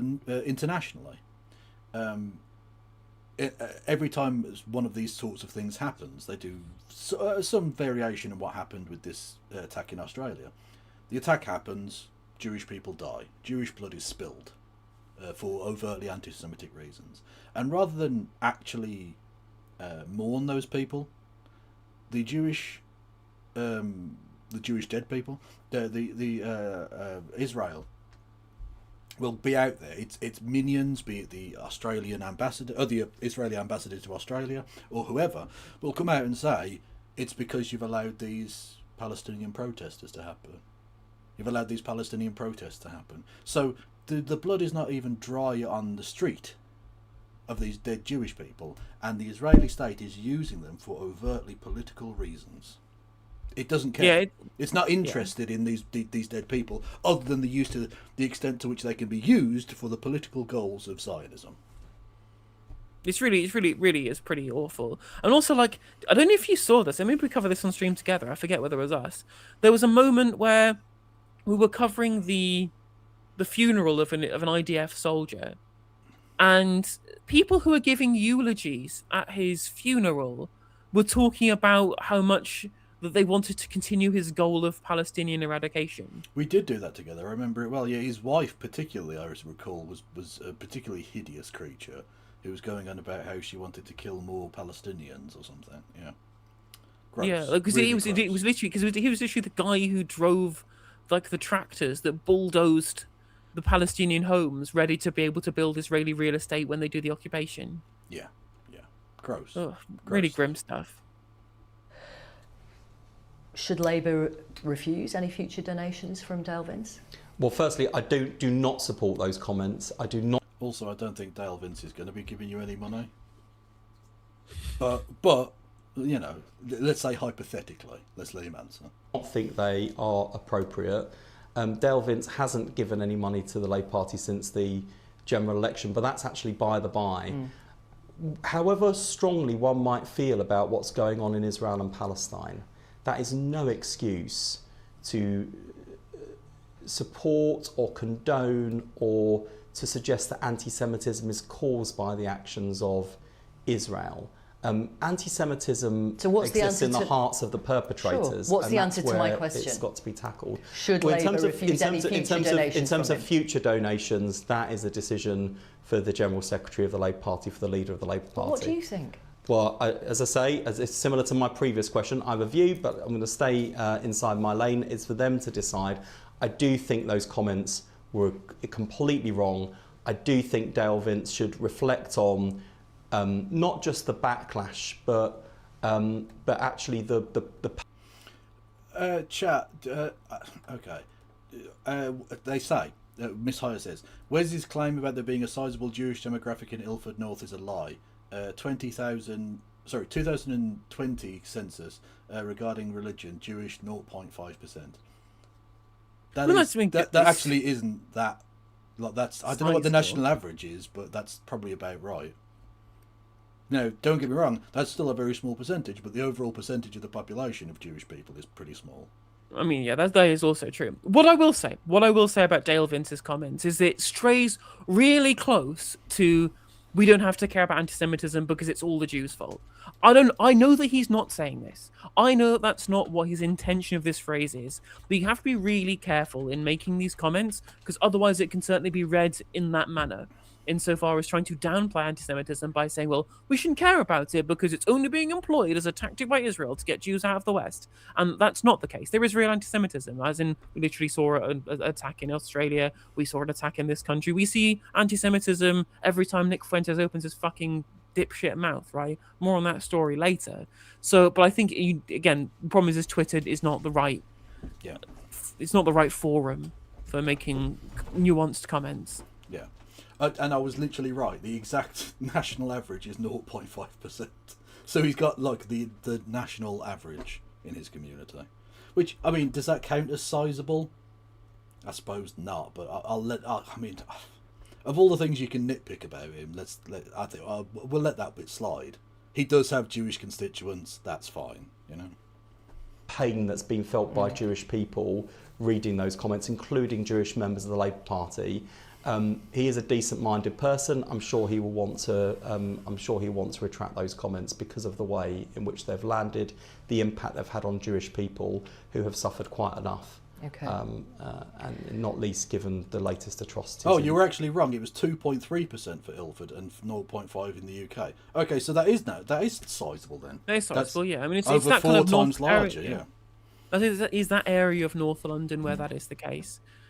Stamford Hill's a big Jewish community in the area of London too. Well, not it's not quite. It's more central than. There are certain. I mean, ironically, the ex-Foreign Secretary David Lammy, his constituency of Tottenham had a very sizable Jewish population, but again, the Jewish populations in Britain are basically quite localised to cities. And then there's like 2 Jews in the countryside, and that's about it, you know? That is true. I want to make another point about the Dale Vince tweet. Yeah. Which is that there are other instances of groups weaponizing bigotry against themselves to drive political points. So, for example, people always make the point that there is 2 sides to Tommy Robinson pushing Islamophobia, which is that radical Islamists also like it when Islamophobia is pushed in the West, as it furthers this Islam versus the West narrative, which is broadly the point that Salafi Wahhabists want to make, which is that not only is Islam better than the West, which justifies the expansion of the caliphate, but also that the West is the enemy because they try and destroy Muslims, right? That's why the war on terror was so radicalizing for creating more Salafi Wahhabists, because these are the people being murdered or the Muslims were the people being murdered by America in the war on terror. It was a radicalization policy. The West is at fault. We need to get rid of the West and expand the caliphate to create a global Islamic state. Yeah. And weaponizing Islamophobia in the West is a way of trying to justify the radicalization. The bigotry they face in person is the same as rhetorically as the bombs that were dropped on Muslims in the Middle East by America and by Britain. And this is how actually counteracting extremes rely on each other. Tommy Robinson and his ilk will try and otherize Muslims because they don't like Muslims, right? Which will force Muslims into more and more extreme hands, potentially, because they're being ushered out of normal society to the fringes, which is where disenfranchised people can be picked off by extreme bastards, right? And so the more people that join ISIS or their affiliates, whatever, they're Al-Qaeda, call them what you fucking want, whatever group it happens to be, the more likely it is you're going to have attacks, which then fuels even more growth for people like Tommy Robinson, because he can say, look, the Muslimics are doing the blah, blah, blah, you know. And it's a kind of spiral where both rely on each other to get more followers. And the more followers they get, the more they can actually push that narrative more realistically, if you see what I mean. Yeah. So it's an insidious and disgusting 2-headed monster. In Australia. You've mentioned a couple of times that you want to stay in your lane. I read the wide-ranging interview you gave to the New Statesman last week, and you criticised your government's approach to delivery. Do you understand why one Labour MP has said to me after this article, you're on manoeuvres? Look, that's self-criticism as much as anything else. I think that... Come on, Wesley. If I think back to Don't be coy with me, boy. Yeah, that is such a pathetic non-answer. Jesus Christ. No one is convinced that you are loyal to fucking Keir Starmer. Don't talk shit. In office, there are so many things this government has achieved, things that were in our manifesto that have been delivered. There is so much... What are they then? What manifesto pledges have you stuck to?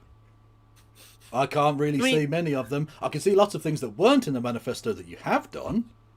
It's pretty gross, actually, yeah. It's almost like the railways? Almost like you lied to the people constantly.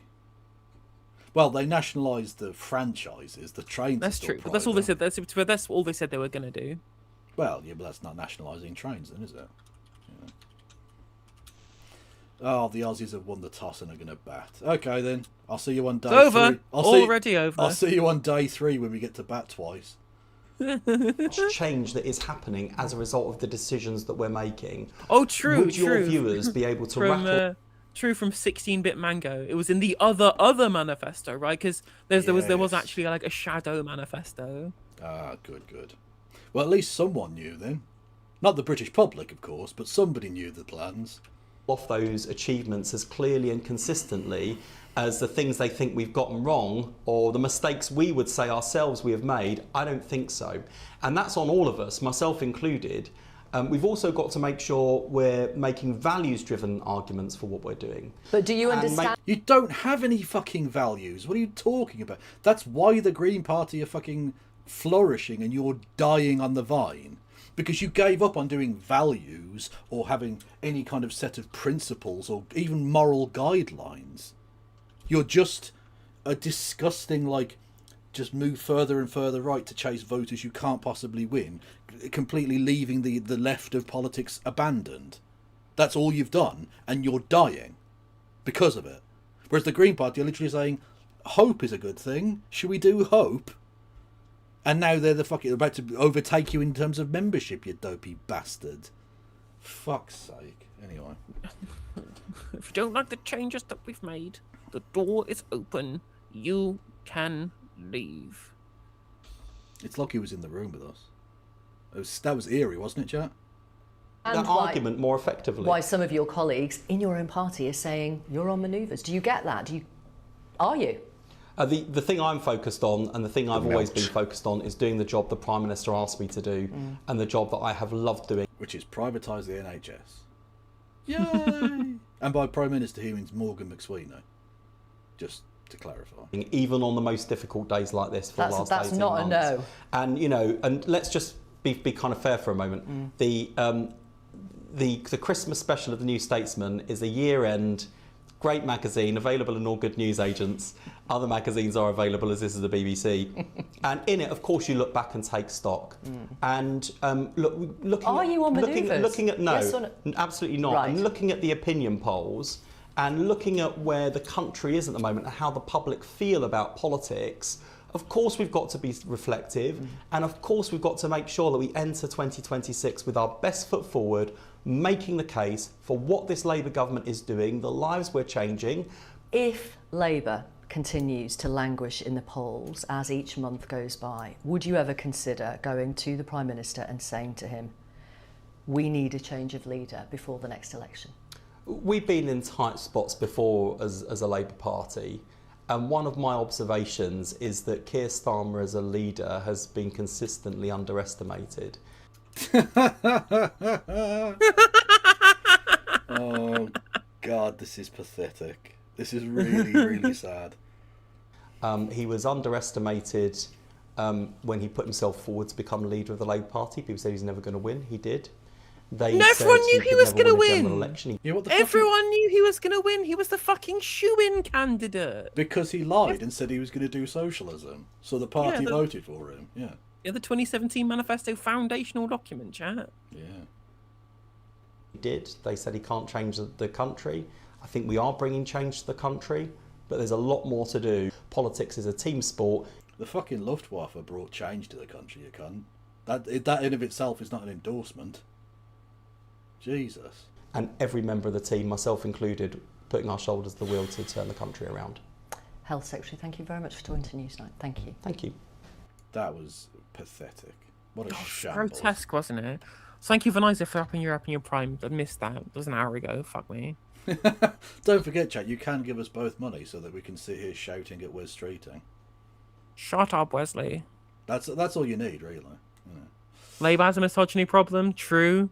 It's weird how it was always the women who kept getting briefed against, wasn't it? Yes, indeed. And it has a trans misogyny problem, of course, as well. True, Lest we forget. Yeah. Anyway, yes. Do we have anything more before the cricket starts? Not really. That's fine, then we can just move on to the cricket if you want. I mean, it's got sort of 20 minutes till the cricket starts, but I wanted to give people more than an hour of politics, I guess. Okay. Well, I'm easy either way. Thank you, Fuzzmas87, for gifting a community sub. Much love to you. Oh, did you see the Daniel? Did you? Sorry, start that again. Did you see that Lord Daniel Finkelstein got in an argument with a groyper, and it basically really kind of effortlessly proved why liberal Zionism is an oxymoron?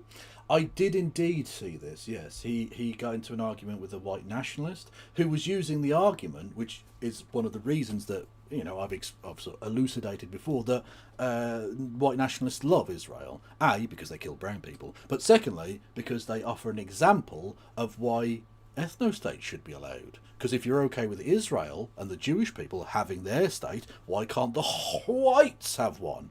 And that was basically the argument he was making. And Daniel Finkelstein, rather than going, "You're a Nazi, piss off, mate," decided to engage with this fucking creature. And made himself look like a wanker as well, which, like, well done on sort of losing an argument to a Nazi. Well done.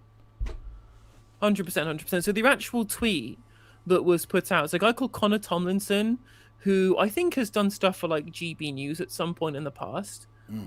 What a surprise. Let me just, they have get my... They have a white nationalist that went on fucking GB News. That's crazy. Yeah, I think he debated Moyle Lothian McLean a while back. Oh, that was on Sky News, to be fair. But anyway, it's called Connor Tomlinson. Right. So he says, the way I see it, you have two options. You can either continue to insist on the unsustainable double standard, that Israel gets to be a state that protects the ethnic Jewish people, while the UK, US, and Europe must be liberal, pluralistic, and multicultural, that Jews can collectively bargain, form advocacy groups, elect representatives, and petition for redress petition for redress of their grievances. But if whites do the same, they are profiting from the politics of victimhood and just one goose step away from Auschwitz. It is worth pointing out that whiteness is not an ethnic group. No. Whiteness is a construct that is in opposition to people who are non-white, right? It's sort of sad to see, and this I mean this only partly tongue-in-cheek. It's sad to see it's sad to see nationalists in Europe, unfortunately, losing their local culture to a foreign insidious influence, that being Americanism. Because the American concept of white nationalism isn't a thing known in Europe. It's not a plant native to these soils. The white peoples of Europe fucking hate each other and have been slaughtering each other since we got here from Africa in the fucking first place. Okay? Right? Exactly. There's no such thing as the whites having a white ethno-state. I'm sorry, try telling a nationalist or just your average British person, oh, everyone in France has a right to come and live in Britain as a white ethno-state. Yeah. Not a chance. Exactly. Not a fucking chance in this world. It's ridiculous. We'll tell every Serbian that every Croat can come and live there, right? Like, No, that will go down. That will go down exceptionally well in both places, I'm sure. Well, yeah, because the only thing that links white nationalists together in America, first of all, is their colonial domination of the black people who were brought over as part of the slave trade, and second of all, is because all of their personal history of the countries that are from in Europe kind of gets washed away when you live in what is, again, the world's most kind of successful multi-ethnic state, really. Exactly. The great white melting pot of America. Because it's only the whites that... Well, this is the thing, right? They've all had to go through this same experience. The Irish were put upon when they got there by the English, and then the Irish took a step up when the Italians came in. And literally, in Catholic churches in the United States, in the early part of the 20th century, they'd have Irish people upstairs, and the Italian Catholics would have to literally sit downstairs in the crypt. Yeah. Because they weren't seen as fully white. Therefore, they weren't really allowed. And that was perfectly legal because America, Jim Crow, etc., right? You have to erase that kind of difference between white people in America in order to have a unified concept of what nationhood means for white Americans. Because a person from Denmark is not the same as a person from France, is not the same as a person from Greece or Britain or Iceland or anywhere else. But every single one of those motherfuckers went to America. And they have to all claim to be the same thing now. So they made this thing up called white nationalism, which doesn't exist and doesn't make any fucking sense. Exactly, 100%, 100%.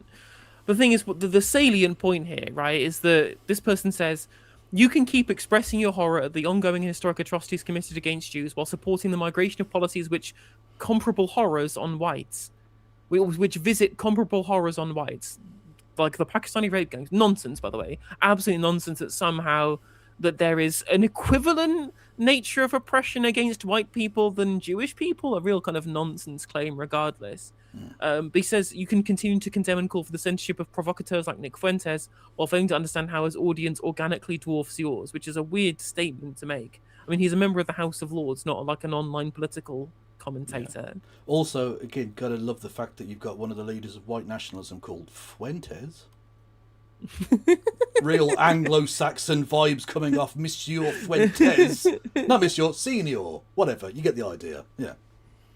But the broader point that's being made here is the idea that somehow, right, Daniel Finkelstein can simultaneously support liberal multi-ethnic pluralism in England and yet will support ethnic ultra-nationalism in Israel, as if that is a position that is in any way congruent at all, right? Because this Connor Tomlinson guy, who I'm quoting here, he sounds like an ethnic ultra-nationalist to me, the way he's talking about the ethnicity of white people, right? Don't know why Daniel Finkelstein never bothered engaging with this motherfucker anyway, but it's true that it shows up the nonsense position of Zionism, right? Of liberal Zionism. Zionism is ultra-nationalism, it's ethnic nationalism. It is incompatible with the liberal pluralist values that the people of countries like the United States and the United Kingdom profess to support. I support them. I'm a socialist. I'm not a liberal, but fundamentally in those values of what a pluralistic, multi-ethnic society should look like, I agree with liberals in that regard. And it is specifically those liberal values that I still have that leads me to oppose Israel, to oppose Zionism, to oppose ethnic nationalism. And yet, for some reason, this ethnic nationalist can see it, but Daniel Finkelstein can't. Well, this is the thing. I think it is on his part a genuine blind spot because he's been grown up as a Jewish man in Britain.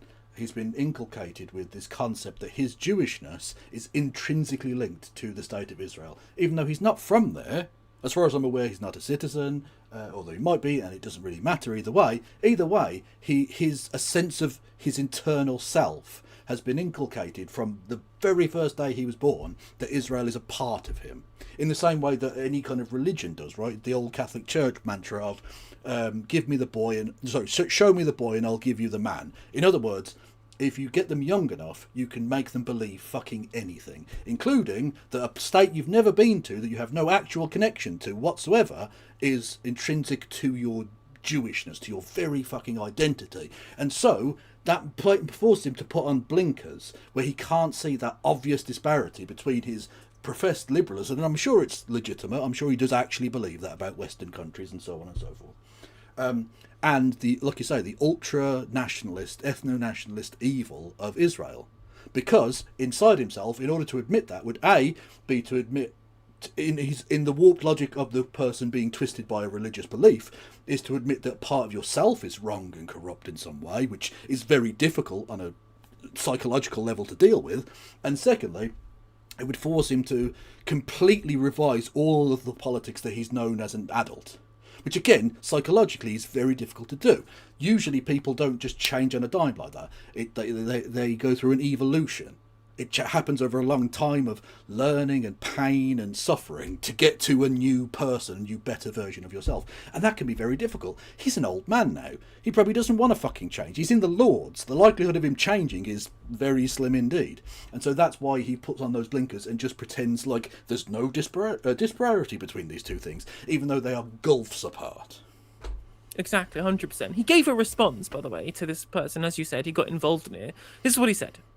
Let me give you a brief but serious answer. Britain is a Christian nation, and I have always respected it as such. I believe that it is practical and humane to allow limited migration into the country, but I opposed rapid mass migration. I insist that those who come here understand what Britain is and accommodate to it. Okay, most people agree with this sort of position, right? But that is not the position of Israel. It's not understanding Israel and accommodating it that they care about. It is, are you of Jewish ethnicity? That is the reality of the ethnic makeup of the immigrants that they want. They will never let enough immigration in Israel to have anything other than the super majority of a certain ethnicity because it is under the nation state law and ethno-state. That's what makes it different to the Christian nation, especially because Christian isn't a religion, mostly because Christianity isn't an ethnicity, it's a religion. Whereas obviously Judaism and being Jewish are two separate things, and Israel is an ethno-state based on an ethnicity, not a religious state, although it is religious in that sense. Indeed so, yeah. And I think actually I think he responds a couple of times, he literally goes on about there should be a place where Jewish people can be a majority. Which, like, it's in the same tweet, yeah. Oh, it is in the same tweet, sorry. And you're like, that's literally insanity. The idea that you support like pluralism and, like you say, multiculturalism, at least limitedly so, because again, he is a conservative. Let's not pretend he's like the wokest guy in the world. but he's generally speaking a kind of liberal in a general sense, and then support the idea that there should be a place where a certain ethnicity are allowed by law and the barrel of a gun to ensure majority status. What? When has that ever been a fucking thing that's okay? I'm not saying it hasn't. I'm not saying it hasn't happened. I'm saying when has it ever been morally fine to happen? 100%, right? I mean, there's a really good response here from Natasha Walter that kind of breaks apart the kind of logic of what he's saying here. She responds by saying, Israel is a Jewish nation as Britain is a Christian one, quoting Daniel Finkelstein. I have the right to Israeli citizenship based on the beliefs of my German Jewish grandmother. Do the grandchildren of, say, Ethiopian or Sri Lankan Christians have a similar right to British citizenship? Perfectly reasonable question to ask him. Yeah, exactly. Yeah, that's nonsense. And of course, it's not. Going back to the original poster's point, does every single white person, let's say they set up Britain as a white ethno-state, does that mean every white person in Germany gets to come here? Mm-hmm. Because surely that's. I mean, you can't have a white ethno-state, but then say not those whites, because that's not a white ethno-state, then, is it? Well, exactly. It doesn't make any sense at all, really. And again, this is why the tenets of liberal Zionism undermine liberalism, as we were pointing out, but it kind of kills it stone dead.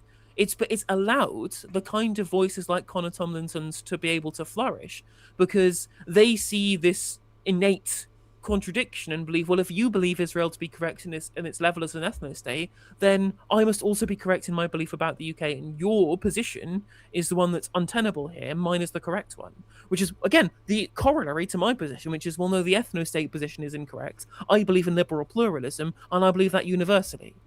And Daniel Finkelstein is the one who just cannot bridge the gap there. Yeah, exactly. Yeah. Correct. 100% correct. And so, again, this is why we have to be very, very clear. Liberal Zionism is an oxymoron. It is a contradiction in terms. You cannot be a liberal ultranationalist. It's as simple as that. Yeah, that doesn't work as a concept, yeah. The whole premise of the Enlightenment is moving beyond such fucking facile notions that there are somehow fundamental differences in people based upon their ethnicity or their religion, right? That is a key cornerstone of Enlightenment thought, that we are all universally equal and we should celebrate the differences and we should acknowledge that there is common humanity between us all. Ethno-nationalism is the opposite of that. It's the rejection of Enlightenment thought, is the rejection of liberalism. And we must stand against it in all instances, whether it's in Israel or in Malaysia or in Bosnia or wherever it is. Indeed so. Indeed so.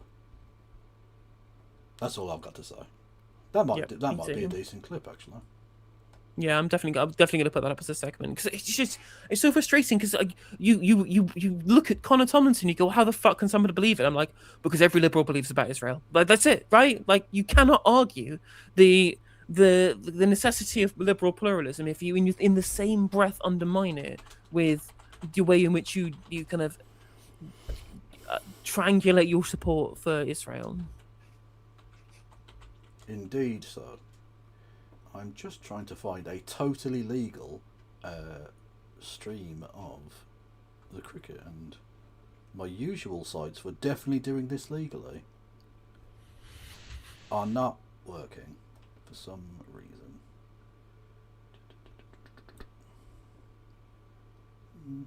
Or did you watch any of the liaison committee the other day? I did not. Tell me all about it.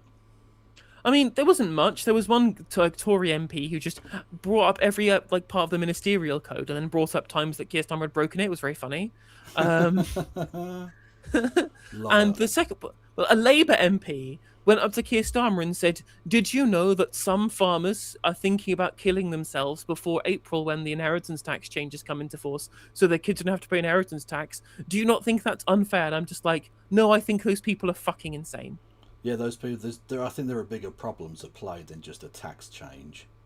I mean, like, what her point was, these people are so very sad that their tax break, because they are still getting a tax break, by the way. Agricultural property leave is not going away. It's being altered from a total tax break to a 20% tax break, right? Or 20 percentage points, right? So 50% break, because you're getting relieved off of half your inheritance tax, and you're gonna have a higher threshold of inheritance tax as everybody else. And her point was, well, if you make these people pay half as much inheritance tax as everybody else, they'll kill themselves. And I'm just like, these people are insane. Literally, yes. You cannot make me feel sorry for a multimillionaire who kills himself over tax purposes. You just can't do that. You can't make me feel sorry. Not just that, but like, the people that are potentially going to be hit by this are not farmers. It's Jeremy Clarkson. It's people like that. It's not actual farmers getting done for the most part. If you've got that was it 4 million or whatever the number is, like, you're not a regular ass farmer. You're a land banker who's doing this to try and get around paying tax properly because you're a cunt. Well, exactly. Well, there's the reason why the farmland is so expensive is because there is, rather than the market purely being around what's the value of the land based upon the capital return that you can have as a farmer, right? That should be in a normal market the only vector with which people view whether it's a good investment. And therefore the price of the capital will be commensurate to the amount of capital return that you can get by owning it to farm it to make produce. When you're also competing mostly on people who want to use it for its use value and people who want to buy it for a tax dodge, it inflates the value, which makes farming less profitable because it means the capital return is a smaller percentage of the actual capital investment that you make in the farmland. And of course, just broadly, it means that you're more likely to go above the inheritance tax threshold because of the inflated value of the farmland. If you cut off like literally half of the market for people buying farmland, i.e. people buying it as an inheritance tax dodge, you'll reduce the value of the farmland, make the capital return higher, and you will also make it so that it'll less likely to pay inheritance tax as it means you'll need a bigger farm for it to be above the value that you need to pay inheritance tax in the first place. It's obviously the correct policy, and people who can't see that are just, it's just incredibly naive. Indeed so. Why can I not find a fucking stream on my usual sites that are totally legal? For anyone who needs clarification of that. Always pay fully for all of your sport, because that is the law. Right, I'm going to mute my microphone on my stream and my audio on my stream. I'm going to tell you the website that I use. Okay then. As long as it's legal. You mute yours as well. I'm going to tell you the legal website. Oh shit, yeah. Okay. Go on then.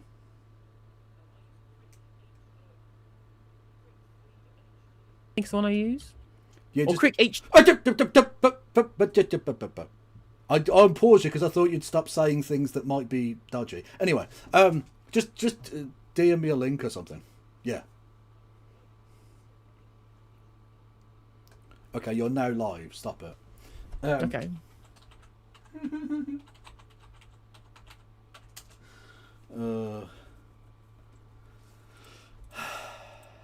There we go. Watch. Hang on. Oh. Ask to disable ad blocker, do I, you cheeky minx? Let's have a look. That is not allowing that. What? Ben Sharp says it was wild to see NIMBYs opposing planning reforms to build in cities earlier today. Yeah, it's almost like it's only ever about property values and not about the sanctity of the countryside. Indeed. Oh yes, they've got the native people doing the singing thing again. That is. You'll have to see it. That is. Hang on. How do I do this? It is nice to see that at least in Australia, like the First Nation stuff is being taken seriously. It's a shame they didn't pass the voice referendum, but at least the current government takes these people's concerns seriously. Although we're seeing the rise of ultranationalism in Australia too. A bunch of Liberal MPs are defecting to One Nation. That is not ideal. Let's have a look. Right. Also, apparently, according to I Can't Give a Duck, we have broken records for the amount of energy generated by wind power in the UK. Nice. That is not a native person. Neither are these, because literally none of them are from England. Zach Crawley is native to Moronland. True. Yes. The oh shit! What happened there? No. Yes. So the batting collapse is what fucked us in the last test. So we've replaced a bowler. Brilliant. Okay. Thanks, selectors. Really got your fingers on the pulse there. Okie doke. Hang on, I need to put Cricinfo's thing on the screen. Otherwise, it's just going to be Wes Streeting for several hours, which no one wants. There you go. Oh yeah. Did you see that Jamie Driscoll might defect to the Greens? That would be cool. I'm down with that. There's an announcement at 11 a.m. tomorrow Moth and Ali is going to be putting up an announcement. There's a famous member of the Northeast that's going to defect. We also just got 5 new councillors from Brent Council as well. I did say that, yeah. Like, London was always going to be the place that, like, Labour were relying on, really, in some respects, because they win most of the seats there. But actually, they're losing councillors left, right and centre in various parts of London. Because they had, what was the one the other day? Was it Hounslow or somewhere? They lost 2 or 3 councillors to the Greens the other day. They had the independent group as well in one of the places. I forget. Nottingham. There was Nottingham People's Alliance. They lost 6 councillors in Nottingham too. No, wasn't there one in London that was something similar to that? I think There was I was on Steve Reed's council. Someone that was Martin Abrahams defected to the Greens. Was it something like that? Yeah. Yeah. I can't remember. Just shaking off the fleas, chat. There's a lot of fleas, isn't there? It's almost as if you shouldn't talk about humans like that, and actually that's a really There are bad thing now to do. 41 councillors green for the Green Party in London. However, there were only 18 at the start of the year. Nice. That's fucking dope. Awesome stuff. Yes. So, yes, we've got Josh Tong, or Tongue, if you prefer. Another one off the we don't care about your results in county cricket. Just bowl the fast. Big Speedy Gonzalez. Well, because we can't get the ball to fucking move, so just bowl quickly. Hope that works. They don't do green tops in Australia anymore, right? This is the dumb thing, is that Rob Key and Luke Wright have convinced themselves that every Australian wicket is a green top, and that's just not the case anymore. I don't think it ever really was the case, but it certainly isn't now, yes. No, it really isn't. Like, remember the series that we won in Australia? Like, Jimmy Anderson averaged like fucking 18 or some shit, and we told him to pack up his fucking kit a year before he was ready to. Yeah, that was very stupid. That was a very stupid thing to have done. Although we were always going to struggle when you lose both Broad and Anderson in relatively quick succession, which always seemed likely. Because then you've got no one to lead it. And, of course, they've now lost Wokes, who wasn't really a leader but was still better than what we had. So we've now just got inexperienced fucking losers, both in batting and bowling, and then Joe Root. So yeah, it's just so, like, again, I'm convinced that Sam Cooke has like fucked Luke Wright's wife. It's the only explanation. Yeah. He literally takes wickets for fun. The same is true of Jamie Porter as well. Also true. But I mean, Zach Crawley's the one. Like, why do you exist? I mean, like 70 at the last test. Like, means despite all of the fucking noughts that he's made, he's going to retain his fucking place. Ugh. True. That's my Zach Crawley noise that I make whenever anyone mentions the name. That's the only noise that is appropriate, frankly. He's fucking awful. But we don't get to see him bat for at least 2.5 days now. So, when England are... Woo. Australia, declare on 716 for 2. Can't wait. Now, actually, I don't know. I haven't seen the wicket. Maybe the wicket isn't as great. Who knows? And Travis Head is opening. Well, there was some quick info that on a pitch report. Let me see what they said. Where's the preview? Give me the preview. News. Smith ruled out. I didn't realise that. Is that so? Oh, okay. Well, that gives us a chance then. No, it doesn't. Have they got But it does mean that they'll get slightly fewer runs, maybe. Going Josh Inglis. Well, that's definitely better for England then.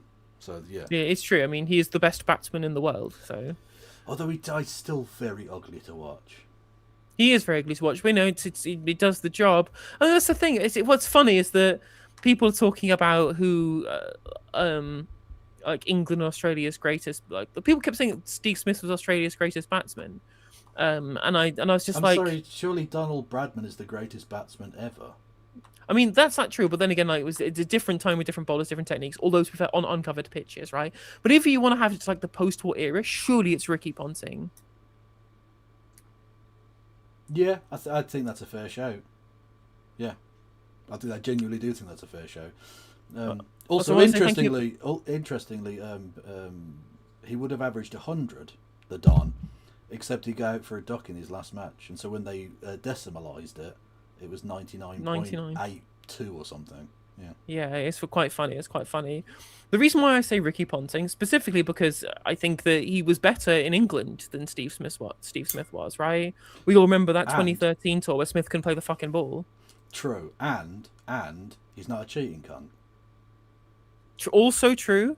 And also was just much nicer to watch. Nothing beats watching Ricky Ponting do He was. pull the ball. He was Elegant, graceful. legitimately fun to watch. Yeah. Yeah. And it has a bit of balls about him because when he was run out by Gary Pratt, he gave some fucking stick, and I'm okay with that. This is the thing, right? That all of this talk that we've had from the Aussie commentariat about, oh, you shouldn't take the piss out of Steve Smith and be nasty to him. Motherfucker, have you heard the abuse that travelling players have to put up with from Aussie crowds? It's fine. That's it's called a test match. You get tested psychologically as well. You've just got to put up with that shit. The idea that the Aussies are now, they've gone woke. You can't criticise him. You can't have a go. He shouldn't have been allowed to play again, let alone be fucking captain. Fuck's sake. Pitch report from the preview. Adelaide has a reputation as one of Australia's flattest surfaces, which ought to play to England's established strengths. What strengths? Moreover, the shorter square boundaries offer a better risk-reward ratio for the happier hookers in their ranks, Harry Brook for one, although he said he's going to rein it in after his shocking dismissals. This is just the second Red Bull test at the venue since the introduction of day-night contests. It'll be hot over the first few days. Therefore, there's a 38-degree forecast on Thursday before a chance of a shower over the weekend if the game is still going on by then. So what this means is Australia are going to rack up 600 and we're going to get bowled out twice. Yep, the follow-on is incoming. But Literally. Yeah. Also, I don't count the last test because pink ball tests are not cricket. They don't count. It isn't test match cricket. I'm sorry, it's not. Also, can we just fucking play a proper spinner for once? That would be good. Yeah. So I mean, why have they brought Bashir on this tour? I mean, why is he in the England setup at all? He sucks. He isn't great, but again, he's in the team because they think he might be good one day. Because at the very least, even if you didn't think that Jack Leach was particularly penetrating, right? At the very least, he did what the spinner is supposed to do, which is hold up and end. Yep. Bashir cannot do either of those things. No, he's not realistically a spinner. Or a bowler of any note whatsoever. Yeah, he's not a strike bowler nor a containing bowler. Yeah. Please explain. Okay, so pink ball tests. In order to try and combat the fact that no one outside of England and Australia goes to watch Test match cricket until after work or at weekends, they introduced the day-night Test match, which instead of going from the hours of something like 10 or 11 in the morning for 7 hours till 6-7 in the evening, they start sort of roughly the end of the workday and go till very late at night. And they use a pink ball because the red ball is too dark, even with the floodlights you can't really see it, so they use a pink ball, right? Absolute fucking silliness, absolute stupid. It's not a test match, it doesn't fucking work. And there's no need to do it between England and Australia because the fucking crowds are packed either way. If the only reason was to introduce it was that no one goes to like fucking Mirpur on a Tuesday afternoon, fine. But we're not. This is fucking Adelaide or Perth or wherever. Like England, Australia tests sell out everywhere. You don't need to do it. Oh, welcome in the raid, DJ Mule viewers. You're through to the Justice stream. I usually talk about socialist politics 6 days a week. If that sounds like your thing, please consider dropping a follow. You have, however, dropped in on the stream where it's me just being Kev watching cricket, so you might not get much politics, but you should definitely follow and stick around if you like cricket, and follow for tomorrow's stream when I will stream again and probably will actually talk about politics. But you have unfortunately missed the politics tonight, but definitely go follow. Well, I mean, we'll probably still dip in and out of politics, but it is cricket. That's true. Also, That's true. If DJ Mule, if you're still there, can you unban me from your chat, please? This is not the first time that someone has raided into hell. I know I've had to request this.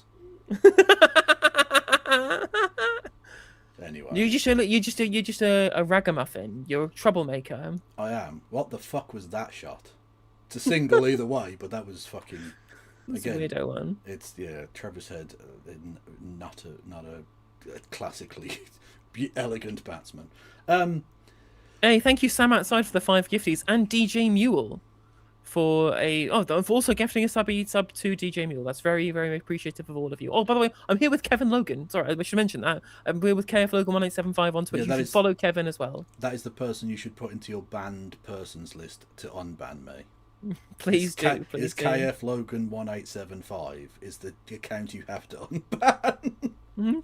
Also, I would also like to clarify. Almost played on. Weather all. Almost played on. Oof. I would also like to say I don't have a stronger opinion on day-night tests as Kevin does.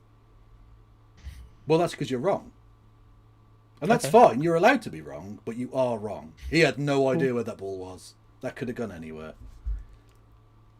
I must say Bryden Cast is broadly impressing me more than I expected for someone who averages like 30-3 in county game. He's not good enough.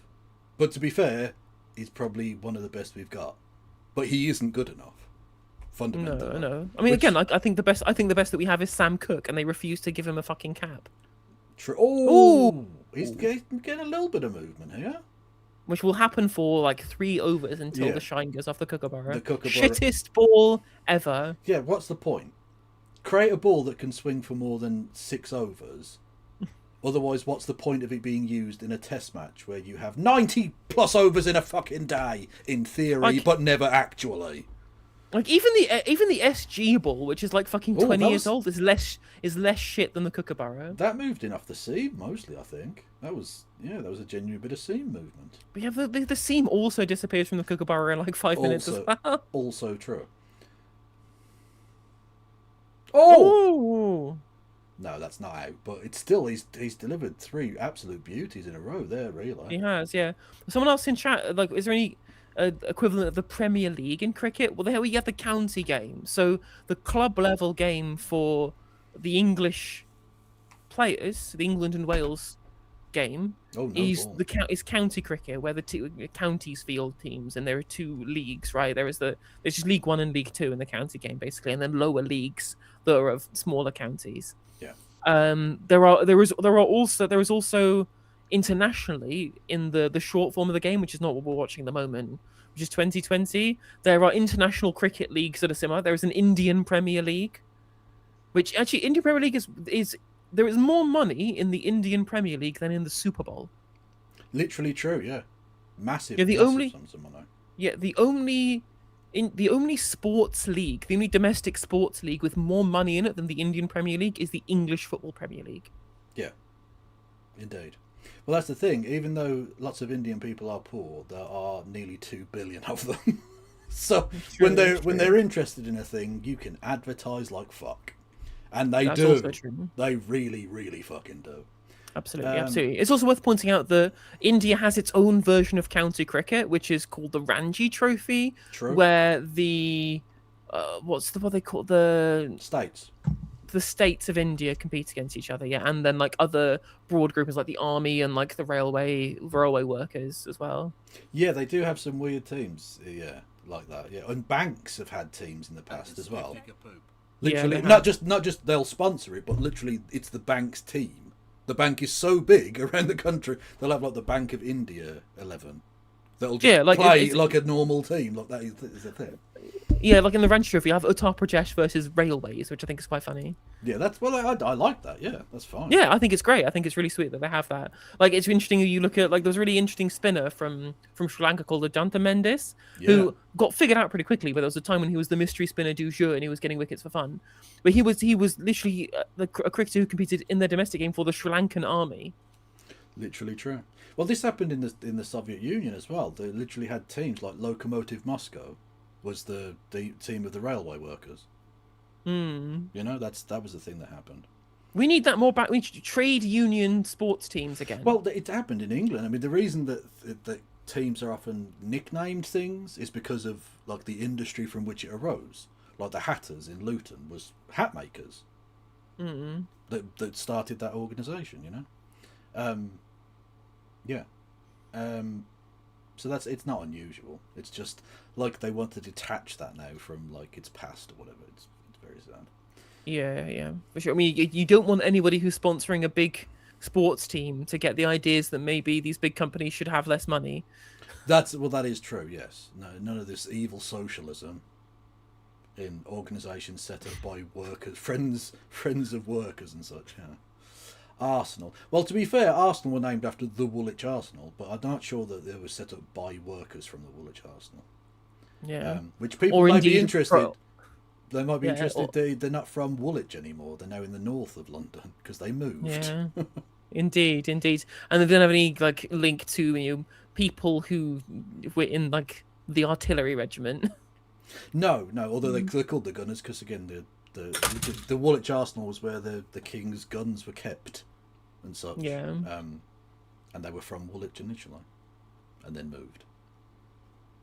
Which their local rivals like to remind them of, that you're not even from here, etc. It is interesting to see, just again, like there's one sad thing about the commercialization of sports is just how much of like the working class nature of it has just died. Like you look at cricket, and there used to be a big kind of working class versus upper class kind of rivalry, which I thought was quite fun, like gentlemen versus players and shit like that, and real big kind of titans of like the working class north being kind of big figures in the cricket scene. And now even all the northern players are all fucking private school kids, Yeah, pretty much.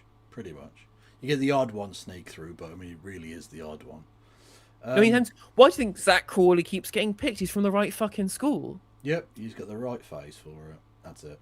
Exactly. I once got atted by Sam Billings. I said that I atted Sam Billings and mocked him for being privately educated and opposing VAT on private schools.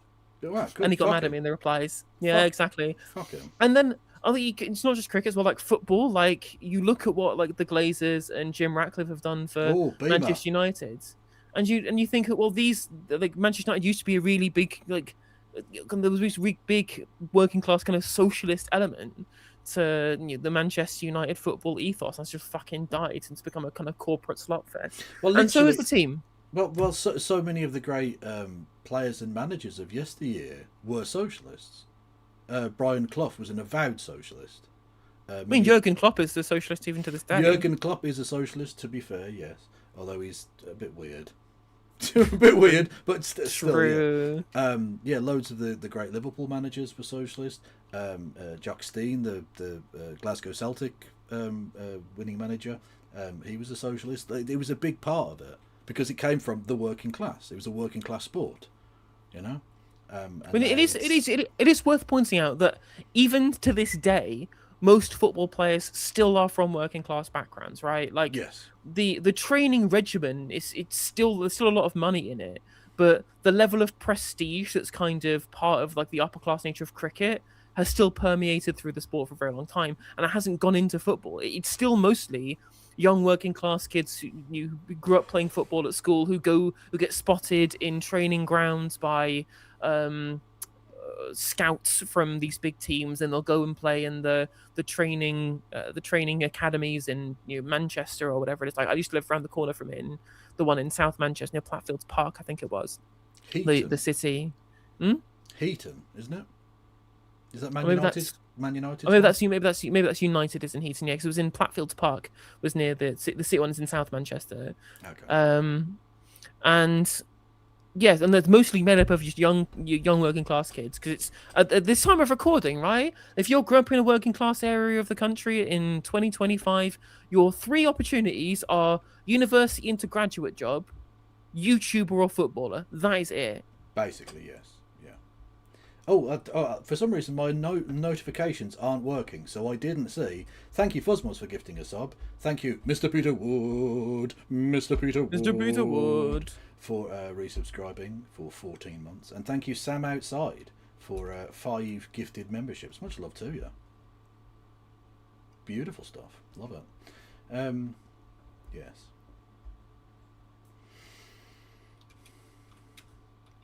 Oh, Width smashed away for 4. There you go. He bowls well and then bowls a pie. Brilliant. Football is cheaper to play as well. Yeah, that's one of the reasons that tennis does so poorly in Britain. Unless you're middle or upper class, you can't afford to play it. I mean, that's what I love. That literally one bus ride away from me, there's just free tennis courts. There's loads of free tennis courts provided by local authorities in Nottingham. Not been sold off yet. Fingers crossed. So I mean, in the summer, every Wednesday, me and my mates go and play tennis in Bramco, which is around the corner from where I live in Beeston. And there's just a free tennis court, and you turn up and play for free. It's again the kind of community assets that you don't expect to still exist post George Osborne. Well, we don't have anything like that. Although we do have a reasonable selection of municipal golf courses, but it's not free, but it's at least cheaper. But yeah, these kind of upper class sports are it's a bit of a postcode lottery. Yeah, it's so true. It's so true. And like cricket, especially because it needs time and energy and space that football just doesn't need. Like any bit of grass you can play football on, you can't just play cricket in the middle of a park. Well, you can, but it's not cricket. Yeah. Well, exactly, yeah. You can tell, by the way, that cricket is so obviously a sport from 200 years ago, given the dynamics of it. A sport today could never, what we need is a massive amount of land and an entire day. Well, you can't have that. No. It's got to be done in an hour and you play it on a postage stamp. Otherwise it doesn't happen. Mm. That's why, snooker does well or whatever, because you can play it indoors in pretty much any room, small area, boom. Yeah, Riley's is what. It's not exactly expensive to go to Riley's and get a couple of hours of snooker in. Yeah. Do you play much snooker, Kev? I do. I love a bit of snooker. Yeah, snooker and darts are my zen. That's good. That's good. I mean, I don't play much darts, but I was snooker mad in my teenage years, my early 20s. I literally chose when I went to university, the college that I chose specifically to live in Lancaster was the one that I knew had a full-size snooker table for some reason just in a room in one of the halls. And then I basically spent 4 years in there 3 times a week or whatever. Same. There was a snooker club round the corner from my digs in the first year, and I then chose digs that were close enough to that it was walking distance in the second and third year, because it was the snooker club that I liked. When you go in there on a work day, and there'd be there was about a dozen tables in the sort of back room of this snooker club, and there'd be me on my own in one corner, and then there'd be 2 groups of Chinese lads around 2 different tables, and that was it. I was on my own. I loved it. Sometimes it may be good, sometimes we definitely need to work out a time where we can play some snooker, because I really miss it's it. Cheap and I've fun. not played. There was a period where before Riley's got done up in town, then I went down and found it was closed one day, and then never went back. But it's been refurbished and reopened now. I used to go and just play snooker on my own. So no one in Nottingham I've got to play snooker with. So if you want to hang out sometime in Bramland, yeah, definitely, and play some snooker, I'm super up for that. I will take you to Riley's in Moseley. That sounds like a perfect idea. It's the most bizarre little place. It's basically it looks like it's just a door between a Chinese restaurant and a supermarket, but the door takes you up a set of stairs into what looks like the dingiest, cracked in fucking snooker place. It's nice, the clientele are lovely, but it's just it's raggedy. But it's cheap, and you can get a pint and a game of snooker. It's lovely. Yes. What was I going to say? I've totally forgotten. Anyway. It says Google Maps says it's permanently closed. What, Riley in Moseley? Oh, maybe no. Google Maps is wrong. Well, okay. I mean, I haven't been there for about a year. But, okay. But apparently it's closed, chat. I'll have That's to. very sad. Okay. Perfection Snooker Hall has got to be still open. In oh god, where's that? It's not Stetchford. I can't remember. Sturchley? Sturchley, there we go, yeah. And there is a train station right next by. Bourneville. Got some chocolate. Well, actually, Bourneville Station's not that close to Perfection Snooker Hall. Well, actually, no, I suppose it sort of is, but you have to go around the Wrekin to get from the station to the snooker place. Right, okay. But it's fine. I mean, it's close enough. It's walking distance, but yeah. And that place is fucking massive. That place has got about 30 tables. Sick. Well, definitely have to. Yeah. Well, I used to be able to get them in Riley's because I was the only person. I was the only motherfucker in there. I don't know where they found the money to be able to do up Riley Snooker Club in Nottingham, given how empty it always was. We used to be able to go upstairs on my Todd. There was no one else there. and I would get them to put the IPL on the Yeah. telly. So I just used to go in there for like an afternoon on the weekdays or just a whole day at the weekends and just watch the IPL and play snooker. It was good fun. It was meditative. That's how I would call it. Nice. Yes. No love for Ultimate Frisbee. Firstly, thank you for the donation. But no, I've never played Ultimate Frisbee. Is it any good? Oh, I've never done it either. So thank you, Vicky Clee, for the £5 super chat. A defection from the northeast, you say? Is it a certain Luke A from North Durham defecting to the Greens? Heaven forfend, Vicky. Heaven forfend. If it does, I'm leaving. Literally say. Like, they all think about, I wouldn't want to be a part of any club that would have me. No. I wouldn't want to be a part of any club that would have Luke Akehurst. It's so true. Yeah. I'm just gonna get a drink and something to eat. Yeah, fair dues. I will have my headphones in, so I'll be able to hear things that you say, but I will not be able to respond. And I'm gonna leave my stream on the title card.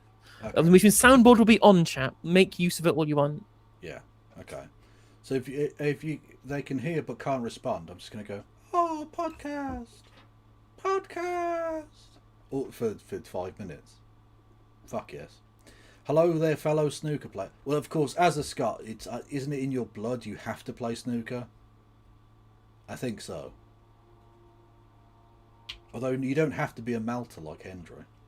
Actually, he's not a melter really. That's harsh, but he's a bit briefcase. Although not as briefcase as fucking Steve Davis, fucking doing photo ops with fucking Margaret Thatcher back in the day. The prick.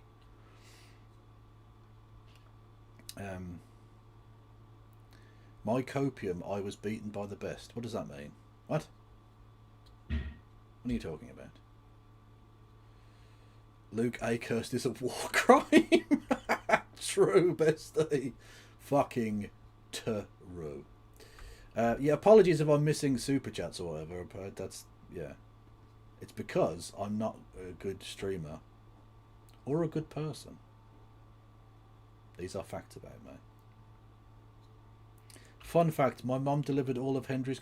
Your mother was the midwife for Stephen Hendry's children. That is actually quite cool. That is... you know what? I like that. I'm a little bit impressed by that. That's fucking dope. Well done, Mama Madcat.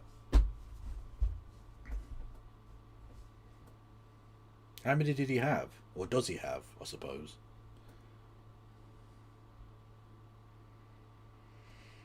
It's the same concept as rugby or American football, but you throw a frisbee and run after it. That sounds like it could be quite fun. Although, to be honest with you, my playing days would very much be past me at this point, I think. I do love sport, and I loved playing it when I could. That's, again, too much width. Slash to the boundary. 4 more runs. 20 without loss. This could be a long day. I was talking about how, unbeknownst to me, Gareth Bale gave me PTSD during a football scout tournament. I was offered a trial at Swansea, but couldn't unsee the hiding he gave me. That's fair enough. He was pretty good. And I especially loved... The best thing I loved about Gareth Bale is, even though he did play for Real Madrid, cunts, he decided for the last few years of that to play for Wales and then do one training game for Real Madrid to get ready for the next round of qualification matches for Wales. He basically played more for Wales than Real Madrid for the last 2 years. He played more fucking golf than he played for Wales. Oh, there's no one. Well, it's a 6 anyway. Cut away to the short boundary. Oh, was it a 4? Oh, it wasn't. Oh, okay. So if there had been someone at the deep point boundary, they might have been in business. But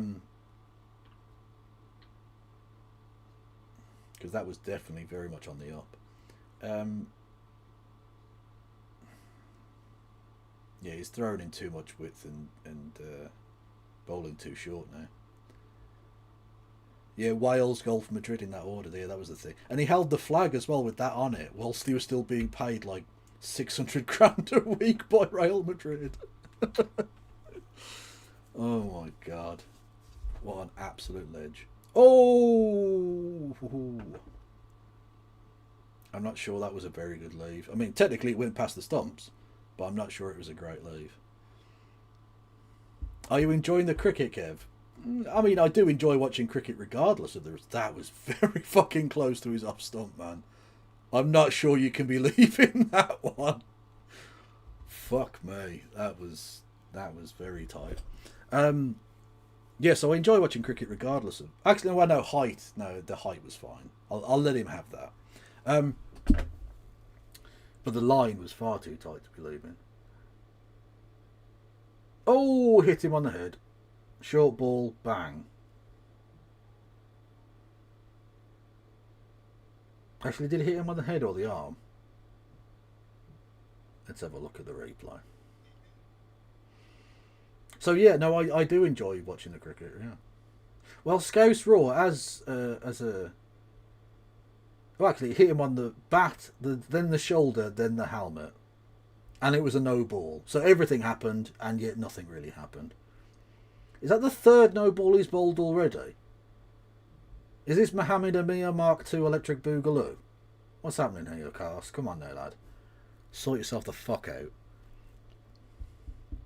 Yeah, sorry, Scouse Raw as a displaced Angloid in Australia. Who are you supporting? If you are supporting again. I'll ask Kev again. How long do you think Nancy will last? If Rangers... Oh, so... Okay. I thought you were talking about Nancy Reagan for some reason. If Rangers beat us on the 2nd of June, he's screwed, in my opinion. Well, yeah, I mean, basically. O'Neill had them in good working order, and then Nancy's come in and lost his first 3 fucking matches, including a cup final. Dickhead. Oh, I was born... here, so Australia. Oh, okay, so you're a twice displaced Australian. Okay. Well, like I say, I'd like to see England do much better than they currently are doing, because that's just been slashed through the covers for 4 more. But I enjoy watching Test match cricket either way. Like literally. By the way, sorry, I'll be another couple of minutes. I just had to clear up some stuff in the kitchen. I'm making myself some soup, so I'll be. Yeah, no problem. Yeah, no, that's the beauty of it. It's a million hours long. We've got all the time in the world. Yeah. It's by far the best form of cricket. Yeah. I would argue that the other forms of cricket aren't really cricket. I can watch them, but I watch them as a different sport. Like 2020 is not cricket. Absolutely fucking not cricket whatsoever. But I'll watch it as a different sport. Like rugby is also not cricket, but I'll watch it as rugby. You know? Speaking of Aussies, there's AI images suggesting the Bondi terror attack was fake. Oh, for fuck's sake. Honestly, AI is so shit. Again, I'm still waiting for anyone to actually give me a legitimate reason why AI shouldn't be banned forever. No amount of, oh, it sorts out some data. Like, I'm sorry, no. But we're burning down forests to fucking, to power stupid, massive banks of computers so that people can make endless copies of a video of Will Smith eating fucking spaghetti. That doesn't seem like a fair thing to be doing. Oh, and people are making deepfake porn and then suggesting that the victims of a terror attack didn't exist or whatever. Like, it's just... AI is shit. Yep. Yes. And the more you look at that stadium, the more you realise that is an Aussie Rules stadium. That is not a cricket stadium. That is an Aussie Rules stadium that they have put a rope around the edge of. I mean... Aussie Rules specifically exist to be the off-season from cricket, right? Yeah, it was literally invented so that cricketers had something to do. They could keep fit and earn a bit of money in the winter. Yeah. Yeah. But now, because it's creates more money, they build stadiums specifically the shape of an AFL stadium, basically, rather than a circle that they then use a squished painted line on. You know. Because then most of the stadium are too far away from the edge of the pitch, and it seems like it's like having a running track or something. I did see that, Solly, the George Osborne joining OpenAI. What a surprise. Again, AI, complete load of shit. Everything about it. Look, the fact that every one of the worst people in the world like it is enough for me. If Elon Musk is trying to sell me a thing, I do not want it. Yep, Elon Musk, Donald Trump, Tony Blair, and George Osborne. Yeah. All the worst people in the world. Literally the blunt rotation in the 8th circle of hell. Yeah.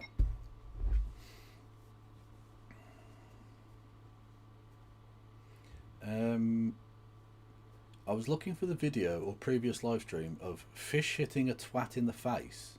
What? Did I show a video of a fish hitting a twat in the face? I hope so. That sounds great. It does sound great, but I don't remember showing it, Mad Cat. If you can give me more detail to try and refresh my awful memory, that would be nice. Sargon. Well, when people threw the mackerel at him. Do you mean the Descent of Manosphere video, What I Did, many years ago now? Some deep Kevlar. Yeah, I was looking for a video or previous live stream. Well, yeah, no, it's in the Descent of Manosphere video then, which is the most recent one I did from like 7 years ago or something. Yeah. Yeah. The Raise the Flags lot have started putting England flags in Wales. Well, that's how you start a race war. The people of Wales will not have that shit. They don't even like having English painted on the roads, but legally they have to. So, hang a minute. The Army Chief of Defence Staff says that we have to be realistic about the threat of Russia, and says that the chances are 5%, which is the same as Liverpool winning the Premier League. I'm like, just because there are 20 teams doesn't mean the chance is 5%. No, Liverpool's chances probably are significantly higher than Wolverhampton Wanderers. Or Manchester United. True. Wolverhampton Wanderers, by the way, on pace for literally the worst team in Premier League history. They have 2 points after, was it 17 games or something? Yeah, brilliant. Incredible scenes. They say another chief of staff said that there has to be the sons and daughters need to be prepared to fight Russia, and I was like, "Das Vidanya, Commander." Yeah, I'm joining the war on Russia. On the side of Russia. No, I'm only joking. I will send you a postcard from my space station. Yeah, I'm not. Look. If your fucking son and daughter want to put a hat on and fucking go and fight, by all means. Mine aren't.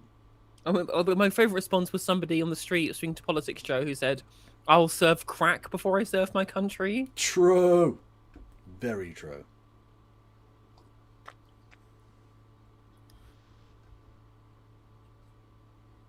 Yeah. If every kid from Eton goes first, then I'll think about it. True. Did you see the sentencing of that guy who rammed into the parade in Liverpool? I think you mean the family man. The family man on the jet ski. Literally, every time a white person does something evil, it's like, oh, he was a family man and a dad. Imagine if that person had been brown. But my favourite part of it was in the trial. He said, "Yeah, I was just a bit frustrated, so I just drove. I ran into them." I can understand you being frustrated. That's perfectly reasonable. Oh, play and a miss. That was perfectly reasonable to be frustrated. You were stuck in a large crowd of people, unable to move in your car. You shouldn't be there in the first place, but that's happenstance. It happened. Okay. What you can't then do is a fucking terrorism or something, and just drive in and fucking like kill loads of people. I mean, it's fucking American, or potentially isn't it, right? People, you know. Where people this is big fantasy of people driving through crowds of protesters in America. Oh yeah, absolutely. Oh, you want to block roads? Well, I'm gonna fucking kill you with my massive truck that gets 2 miles to the gallon. Yeah, thanks. Well, they're bringing back the Portuguese Grand Prix to Formula 1, but it's not going to be at Estoril. Oh, that's so sad. Oh, another play and a miss. Love Estoril. Okay, that definitely sounds like a hormone.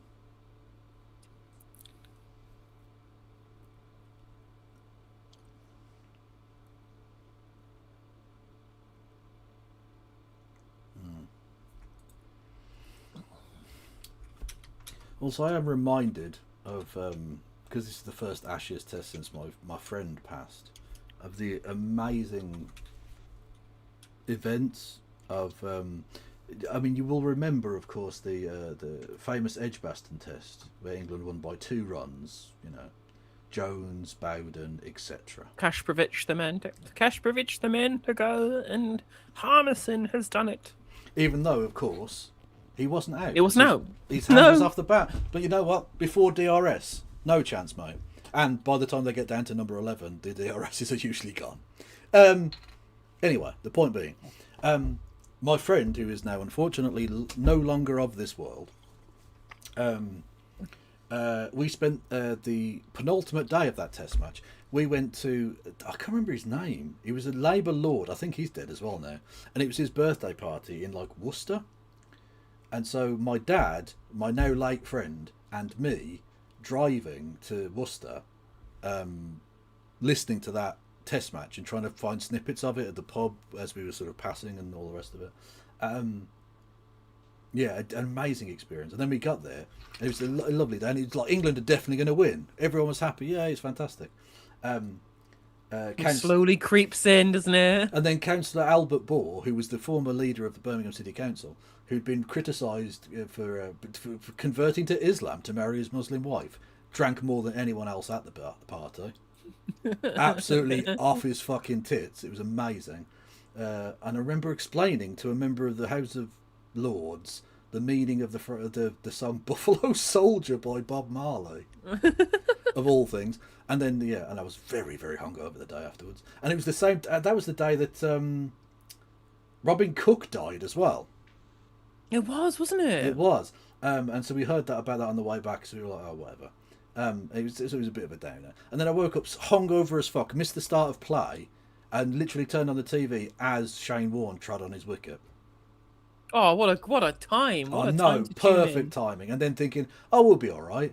And then it gets closer and closer, and then there's that one shot where he hits the what looks like a 4 that would win it, but there's someone on the boundary. Oh, lovely stuff. Yeah. So I'm reminded every time I watch the Ashes now of my friend. I remember my crazy day. Love it.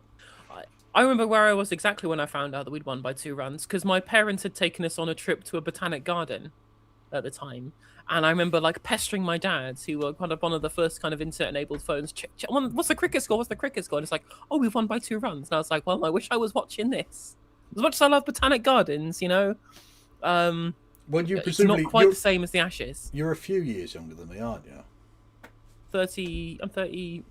34. Am I 34 now? I forgot my fucking age. I'm 34. Yes, I'm 34. Okay, so 4 years. Yeah, so yeah, you'd have been I was 18, so you'd have been about 14 then. Yeah. Mm-hmm. So yeah, you couldn't have had my experience legally. No. No. But I do remember where I was when Ben Stokes scored on 135 to win in Headingley when he was out. He was. And it was in a DRS era. They'd fucking used him up. Yep. Tough shit, lads. Yeah, I remember I was literally listening to a Radio 4 Longwave. I would have been 5 Live Sports Extra nowadays. Fucking digital radio. I remember listening to Sports Extra in my earpiece, just in the middle of like an important Magic tournament, just like trying to play Magic whilst listening into the last like throws of the Headingley Test match. I'm not having the phrase important and Magic tournament next to each other. Those two things are not. No. I flew to Las Vegas to play Magic, mate. When's the last time you flew to watch cricket? Why would I fly to watch cricket? Edgbaston's down the road. True, I can fucking walk there. Well, be a bit of a walk, but I could. I'd never have. Down that one really long road that gets to Edgbaston. Well, there actually is one really long road, that goes all the way from King's Heath, which is down the road from... Oh, is that out? Yes. Yes, Top Edge.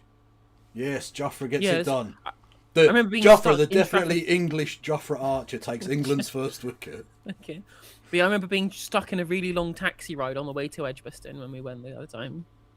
Yeah, basically, there's I forget which road it is. It goes all the way from Queensbridge School by King's Heath, all the way down to the island by the training ground bit, the primary ground bit of the Edgbaston complex. And it's basically one big, massive, long road. Yeah, it's not even when I say big, long road, you're probably thinking like a motorway. No, it's just like a suburban road. Yes, that just goes on forever. which gets gummed up insanely every time there's a cricket match. Yeah, because it's basically they built that for the traffic of the 1910s, and now because basically it was on the edge of Birmingham when it was built. Yeah. And Birmingham just raced past it, and now it's got no infrastructure, or didn't. To be fair, it's a little better now since the renovation because they've widened the road. So if you come from the city centre to Edgbaston, the connection's much better. But that small sort of 2-lane road that goes for like fucking 4 miles or something is just that's just still there. And there's no tram. There's no tram or anything like that to get Nope. there. You have to walk from the centre or get a very, very slow motorised form of transport. Well, there is now a bus that goes from the city centre that does have an express lane along is it Bristol Road, whichever one of the main Okay, that's dual not too bad then. carriageways. So you can, if you go from the city centre now, you can get there in reasonable time. But if you're a local, That's you're not too fucked basically. Yeah. That's what I always liked about Manchester. If you wanted to go to either of the Old Traffords, there was a direct tram from the city centre, and it was insanely quick. As it should be, because you know it's going to be a high-density place on occasion. So on those occasions, have access to transport for lots of people. Exactly. Whereas Edgbaston just went, nah, they'll get here. It'll be fine. I've got feet. Although to be fair, and all the times that I was lived in Manchester, I never went to Old Trafford to watch any games. Really? What? No. When you say Old Trafford, which Old Trafford, or both? Either of them. I didn't go to either Old Traffords. I did go to the Old Trafford kind of complex because there's a bar that's in between the two grounds that lots of people go to before the matches, and I went there when I was like trying to flog breakdown cover for the RAC. I went to try and pitch to a bunch of people outside the sports venue. Silly idea in retrospect, but I was a kid, didn't know what I was doing.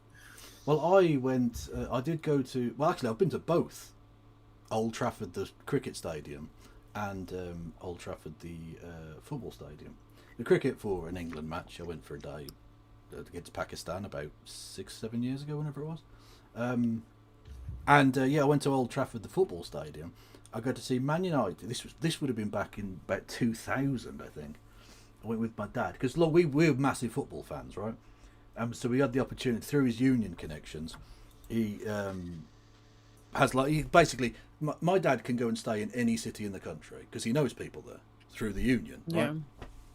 Yeah. And the same is true. Like we used to have people. Like I'd come home from school and there'd be a random pair of Scotsmen just sat in the front room, and they'd go, "Oh, you're right, lads," and it would just be like 2 people who were coming down for a conference in Brum from Edinburgh. And they'd stay here, and my dad would do the same. Like if you make connections. Imagine having community and know. connections. That sounds like socialism to me. Crazy. We had a spare room, so if there was someone from the union somewhere rocked up in Brum, my dad would take them in. We had all kinds of waifs and strays. It was lovely. Anyway, so we that was that like after he'd been divorced from her mum and stuff. They lived in different places. Anyway, where was I? Oh yeah, sorry. So through his connections, he knew this woman who knew a bloke who was had a couple of tickets going for spare. So on the off chance, we just went up there and we watched the Man United play the now defunct original Wimbledon in a 1-1 draw. John Hartson scored, and it was the famous Massimo Taibbi, who was an Italian who they brought in, who played. Oh my God, was that the goalkeeper Massimo Taibbi? That was that goalkeeper. I got to see him play in the flesh and let a ball through his legs that John Hartson had trickled towards him. Oh my God, you watched that hour. game? The 3-3 United Southampton game? No. This was 1-1 against Wimbledon. Oh yeah, I'm saying because there was a game where Massimo Taibbi played for United against Southampton and let a ball in through his legs. It was a shot from Matt Letizia. Oh! Edged the first lip, but it was just short. I highly recommend watching the highlights of that. It's fucking hilarious. Indeed. The fact that Taibbi ended up playing for United in like a United golden era as well is insane. Yeah, a mad shit. David Beckham came on as a substitute as well in that game. It was fascinating. But it was, and I just remember the one stand going on forever. There's one stand at Old Trafford that's just so massive. It looks like it literally reaches the fucking sky.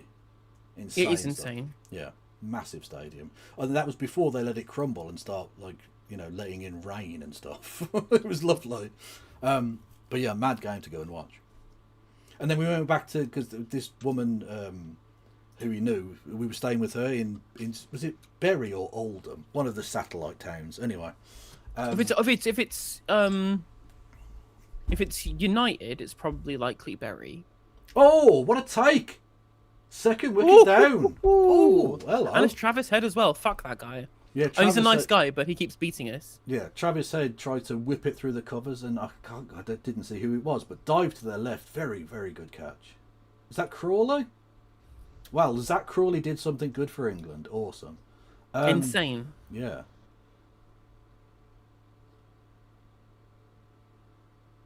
Oh, that's a worldie. That's a worldie. Because he has That to is not an just go. absolute grab. That he not only has to go one-handed to his left, but he has to sort of move forward as well, because it's not coming at him at any height whatsoever, and he catches it about an inch off the ground. Absolute beauty. 2 down then. Hello, bit of life from England. 33 for 2. And yes, I will read that properly. Australia, you mentalists. Yeah, lovely stuff.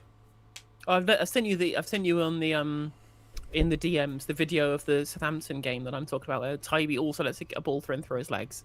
Excellent stuff. See, Ferguson didn't always sign brilliant players. He did make mistakes. What was I going to say?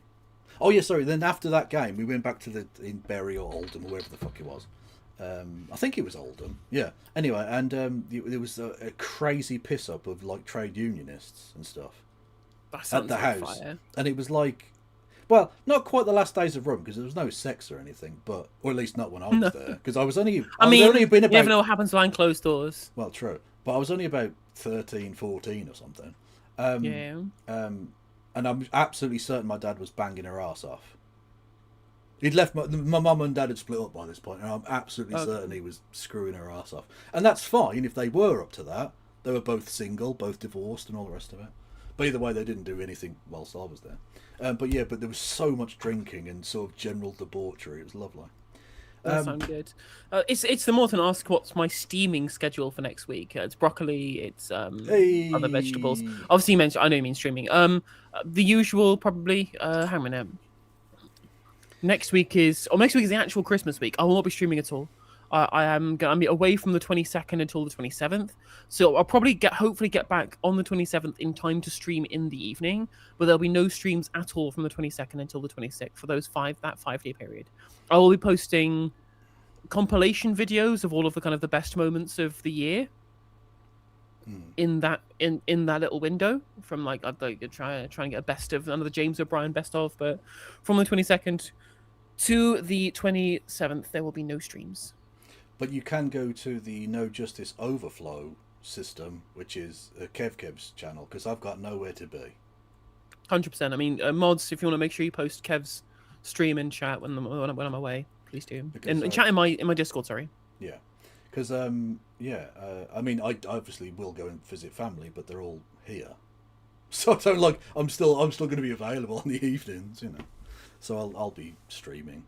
I might even stream Christmas Day. So pathetic am I? I mean, it's a nice thing to get together, I guess. But no, if you were spending all day streaming, maybe it would be sad. But like, or doing the Destiny thing of literally playing Dota on your wedding night, tweeting about Vorsh. Yeah, that's like I know you're doing it for the green card and all of that, but like, really. Let's say that Graham Linehan was tweeting about trans people on Christmas Day. Oh, did you see his latest one about the darts player? I mean, firstly, just general. Nolan van Leven. Yeah, but also, like, cis women compete in that as well, right? Like, there's not I'm sorry, Fallon Sherrick is a cis woman and got through to round 3 of the World Championship 2 years ago. What advantage did she have biologically exactly? Like, this is nonsense. You're playing against almost exclusively men. So what advantage does any trans person have? How is that person a cheater in any way whatsoever? He's full of shit. They just hate trans people, that's it. Well, yeah, like the trans people is on the screen, therefore it makes him feel sick. Well, exactly, yeah. Well, sick and horny, I imagine. Because that's almost always... Sorny, as we like to call it. Indeed. That's almost exclusively my experience of transphobes, is that they're both disgusted and enormously turned on by trans people. Which, I mean, is a thing. Maybe just come to terms with it, you fucking weirdos.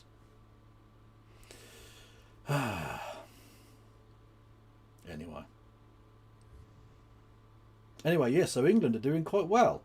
Out of nowhere. Ye of little faith. All the further, Australia might rack up 250 and then we'll get bowled out for double figures. Oh, yeah, no, it doesn't matter what we bowl them out for, they will still win. But Bryden Cast is still getting the ball to talk in his 5th over, which is pretty decent, actually. Yeah, I said, yeah, he's been the one that's not been shit so far. And that one kept a little bit low. Maybe this pitch is not as flat as first thought. Because we saw one earlier where he left it on length, which he really oughtn't to have done, and that one kept low. So there's definitely one or two more demons in this pitch than initially thought. Thank you, Faminsky, for the 10 gifties. Appreciate the support.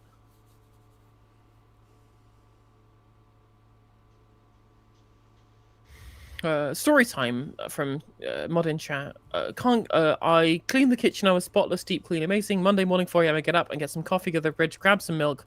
As one of the cola bottles is frozen because my fridge is too cold, so take it out of the fridge and it explodes in my face. And then I have cola dripping from the ceiling on every surface imaginable. Well, I am very sorry that your cleaning job was undermined by a rogue Coke bottle. Ha ha ha ha ha ha ha ha ha ha ha ha. It's my response. Because I'm a very loving person, you understand. Really empathetic. But the empathy is suicidal, apparently. That's what we've been told. Literally.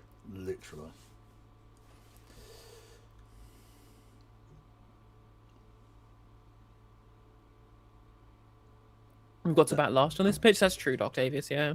Yeah. That's a belter. That really is a good catch. Reminds me of... again, Don Bradman, what his famous quote, because he never hit a 6 in his entire career. And he said, why would I try and hit a 6? If you hit it in the air, they can catch you. It's so true. Now, you know it worked for him as a tactic, to be fair. Literally. Yeah. My favourite... Or did he say if you don't hit it in the air, they can't catch you? Either way, one of the two. Yeah. Sorry, go on. My favourite quote from Don Bradman, I don't know how apocryphal this is the idea that he was Americans tried to get him to play baseball, and his response was, and he tried it and just kept hitting it for a home run. It was like, anyone can hit full tosses. I hope that's true. I think he'd have earned a lot more money if he'd gone and played baseball if he was hitting home runs. That'd be amazing. Maybe not in that era, but well, I mean, how much were cricketers even earning back then? I don't know. Baseball players. I mean, Babe Ruth would have been around at sort of the same time, and he was a very rich man. So if you were half as good as that, you'd probably be all right, I reckon. But I don't know. Maybe I'm full of shit. Would that have been? No. Apparently, Bradman met Babe Ruth at a Yankees game in 1932. Well, there you go. Yeah. Ruth joked about Bradman playing baseball, while Bradman, though small, demonstrated powerful hitting in baseball context during their meeting. I'm assuming that's where the quote comes from, or the potentially apocryphal quote. Yeah. Hey, hello, Zakap. How are you? Hopefully all is well in your world. Speaking of Australians... Indeed. Also, Marnus Labuschagne is one of the silliest names ever. Well, it's pronounced like Labuschagne or something like that because it's South African. Yeah, but I mean, if there's any... you can't get Australians to bother trying to pronounce Labuschagne, so they say Labuschagne. And neither should you, because it's white South African shit. Sure, so true, so true. So he's Dutch, really. I kind of got a Dutch player playing for Australia. Like they had Dirk Nannes before anyway, so. True, although he was Australian who played for the Netherlands and then played for Australia, because cricket is a serious sport. Yeah. Well, I love the kind of minor nations that play. Like you'll have like Estonia, and it's all it is like there'll be people called like Singh and Patel. So it's basically Ranji Trophy. Yeah, the Ranji Trophy fucking reject bin. Yeah, is play for the national teams in Europe. Exactly. So it would be all of that, and then there'll be one guy called like Lascavicius. And you're like, okay, that's the Estonian guy. Okay. Fair enough. Yeah. Have you seen the Italian team lately? No, I imagine it's a similar deal where it's like Patel, Singh, Khan. It's even funnier than that. It's even funnier than that. on, Because apparently there's a bunch of like Australian cricketers with like some really kind of tenuous Italian heritage, Yeah. and the ICC have just said, "Yeah, fuck it, you can go play for Italy. We need to make sure more people are playing for more countries, so whatever." So now like half the team is fucking Australian now in Italy. It's really funny. Fair enough. Yeah. Ben Menenzi, I think, is the one. There's the Menenzi brothers. Well, to be fair, there is a history of Italy, of cricket in Italy. Because did you know that AC Milan were originally set up as a cricket club by an Englishman? I did not know that. Literally, that's why they have the English flag as part of their emblem. Because it was literally an Englishman who set it up as a cricket club. Right, so hang on. What the fuck is going on here? Right? So I've just noticed that let's find it. So the latest team for Italy to play, they played against a 2020 game in the Netherlands, against the Netherlands in July. It was at The Hague, of all places, right? So it's got British cricketer Emilio Gay, Australian Joe Burns, Australian Harry Menenzi, Australian Ben Menenzi, fucking Australian Grant Stewart. No, one of the famous Stewart family from Perugia. Yeah, literally. Yeah. English player Marcus Campopiano, which is an Italian name to be fair, but born in Tower Hamlets, my favourite Italian suburb. Yeah, the suburb of Verona. Yeah. Yeah. Justin Mosca, who looks legitimately Italian because Cricinfo doesn't have his place of birth, so he almost certainly is Italian. Yes. Benemenenzi, Anthony Mosca, someone who has also not got their place of birth registered, so I'm assuming that's Italy. Jaspreet Singh, born in Paguara, the Italian city of Paguara, apparently. Yes. Yeah. Krishan Kalugamaga, who doesn't say their place of birth. I'm pretty sure it's Sri Lanka. Yeah, that does sound Sri Lankan. And Thomas Draka, who has not got their place of birth registered. So it looks like three. Looks like three of the Italians were born in Italy. The thing I love about Sri Lankan names is that they are sarcastically long. Like, they take the piss. Like, I can understand why they have like RJCPITYJ Rajapaksa as their name, because if you actually spell it out completely, it would take up the entire fucking screen. Like, they've got the longest names ever, and I fucking love it. Literally, like I remember looking up Chinaka Welagadara's real name, and it was insanely long. Let me find Well, I love the fact that their capital, they've renamed it Sri Jayawardena Paska Purakota or something. You're like, what the fuck? You're taking the piss, Sri Lanka. Call it. We're okay with Colombo because that's a TV show. That's fine. And it's interesting looking at the same Netherlands versus Italian match. The person who was batting first for Netherlands, Max O'Dowd, the very famous Dutch name. Yeah, the Van O'Dowds. Yeah. So yeah, Chinaka Welagadara's real name is Uda Walawe Mahim Bandaralaga Chinaka Asanga Welagadara. Or Dave to his mates. Yeah, the Chaminda Vas always had a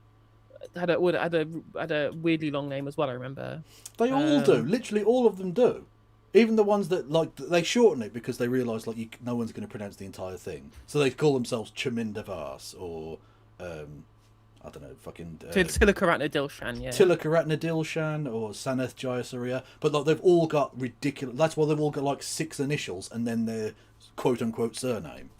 Yeah, so Chaminda Vas's full name is Wana Kulasuriya Pata Bendige Ushantha Joseph Chaminda Vas. Joseph, you cheeky cunt! Just throw in a cheeky Joseph. Why not? Yeah. Well, we love to see it. Reminds me of who were the people who did the East West Bowl meme, the skit. Key and Peele. It was Key and Peele. Yeah, reminds me of the Dan Smith at the end of the first one. Well, not just that, but like there's one where it's what was it? Aaron Balaka, and it's the white guy, and he goes to Morehouse College, which is a historically black college. Regular viewers of my stream will know that I'm a massive fan of that skit, and some of the names are just brilliant. Fucking go on, sorry. My personal favourite is X-Wing at Aliciousness. That is pretty good. That is strong. Triple parakeet shoes. I quite like. I like the Indian one, which is Gronky Peep. That's the name of the thing. Construction noise. Well, that's talk construction noise. Construction noise. Lewis. Yeah. Faux dodels, I quite like as well. What was oh fuck! My mind has gone blank, but I love them.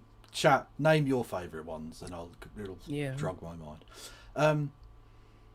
I don't mind sharing Welsh cricketers with Italy for Italy to share some great. Yeah, Joe Calzaghe, the famous Welshman. Yeah, well, actually, there were lots of Italians because, and this is genuinely true, a lot of the Italian POWs were housed in a camp not far from Llanelli in South Wales. I know that because I've got friends there and I've been there many times. Interesting. Yeah. So there was a big camp of Italians there, and so a lot of them were allowed to settle after the war because they didn't want to go back to the bomb-smashed cities they were from. So they just stayed and went to like Cardiff and Swansea and Llanelli and places. Yeah. Why did so many fucking allied countries go? Yeah, all these people who fought for the fascist Axis can just stay. Fuck it. Well, I mean, I suppose, right. Yeah, they fought for the fascist allies, but like it's either that or you get shot. So a lot of them weren't doing it like because they were Nazis or because they loved Mussolini. Although many of them would have professed so, because again, if you don't, you get shot. And secondly, like the mass migration of people was already causing a serious flux in Europe at the time anyway, and you need people.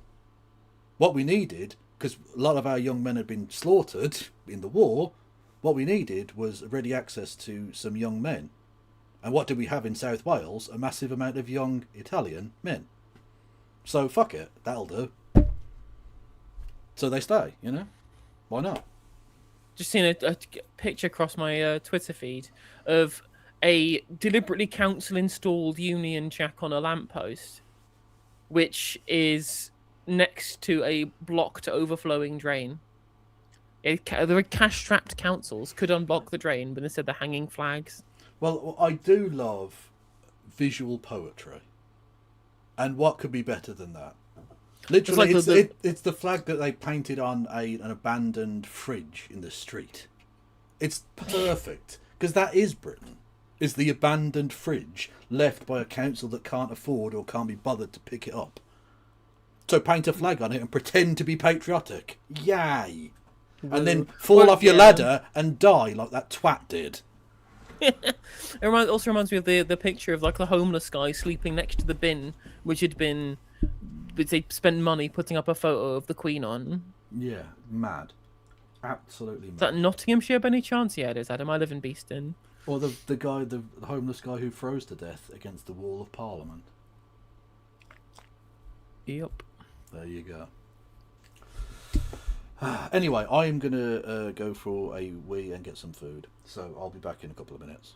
Reasonable thing to do, as I have already done this stream. Indeed. So I'm going to say that you shouldn't do it out of spite. Well, tough shit. You can sit in silence then.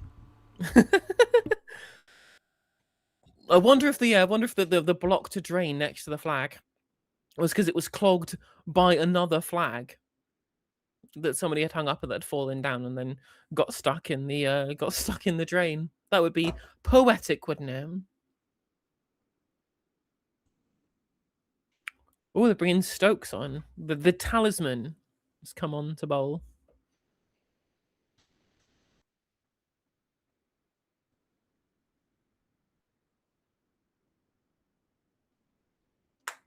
Same thing in East Lancashire. A once great Italian restaurant was founded by an Italian prisoner of war. Their children have a new restaurant in the suburbs when some dickheads threw Molotovs into the restaurant because they were selling alcohol in a Muslim area. Wow. Okay. So there's actually a really famous Italian restaurant in London, Carluccio's. They do a pretty good, proper English breakfast, I hear. Or at the very least, all of the cooking shows I watch on YouTube tell me. So I'm fucking buying breakfast in London. You can bun that shit. I will buy breakfast in Nottingham and then get the train to London, to Navara.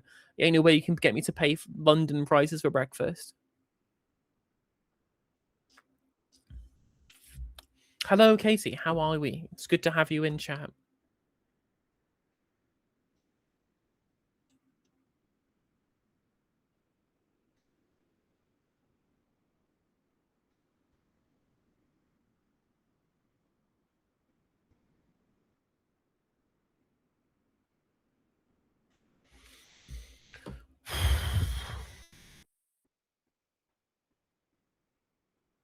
You missed that Italian?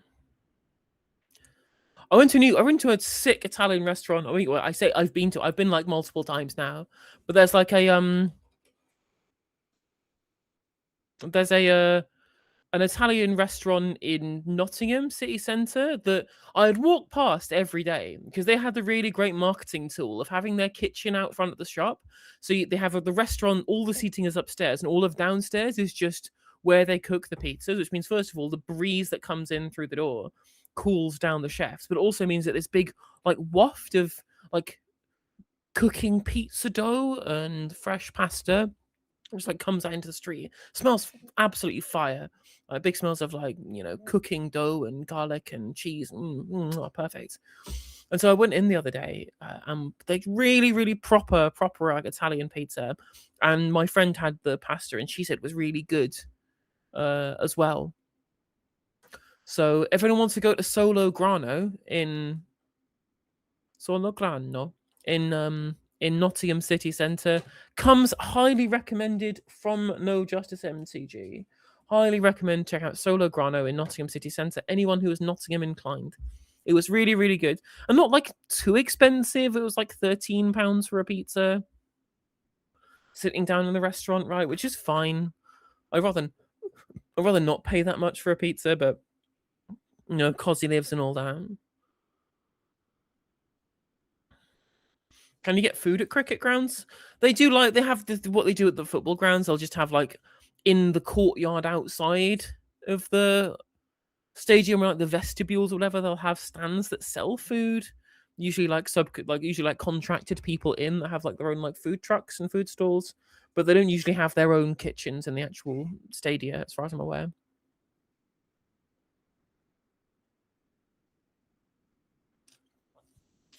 Cheaper than Domino's, basically true. I mean, that is the one thing I miss about going to Italy, which is why I'm glad I'm going to be back in Italy next year.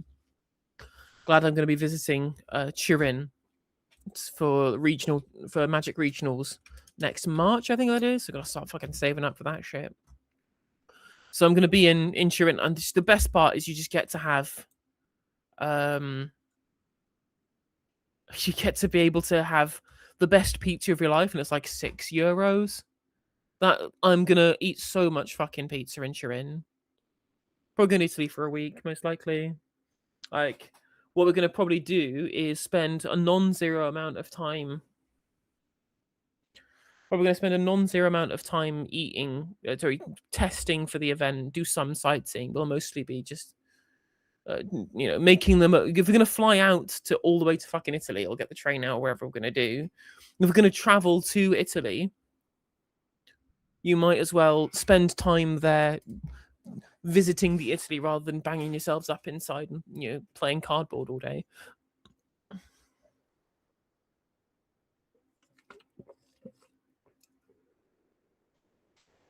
No, it's closed. See,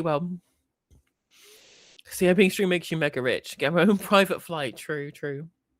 I mean, Turin is the right side of Italy. I wonder if you can get a train.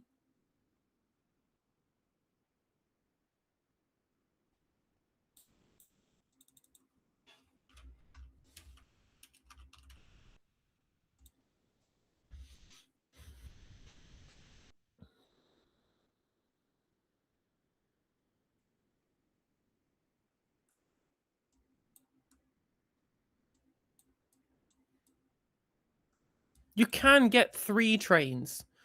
So if you get I mean, it's 3 trains from London. So I have to get a train from Beeston to London, then from London to Paris, then Paris to Lyon, and then from Lyon to Turin.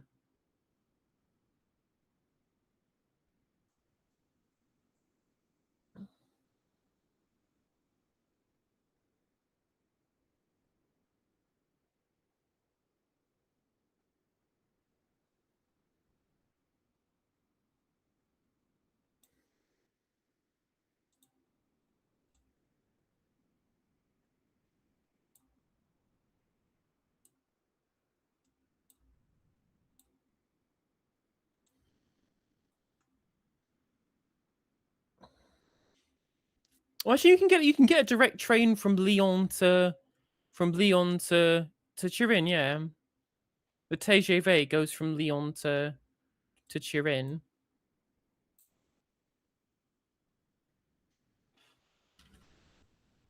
Sorry, I'm just watching me just look at train times. Really kind of exciting stream. 8 hours. You can get an 8-hour stream from 8-hour stream, 8-hour train from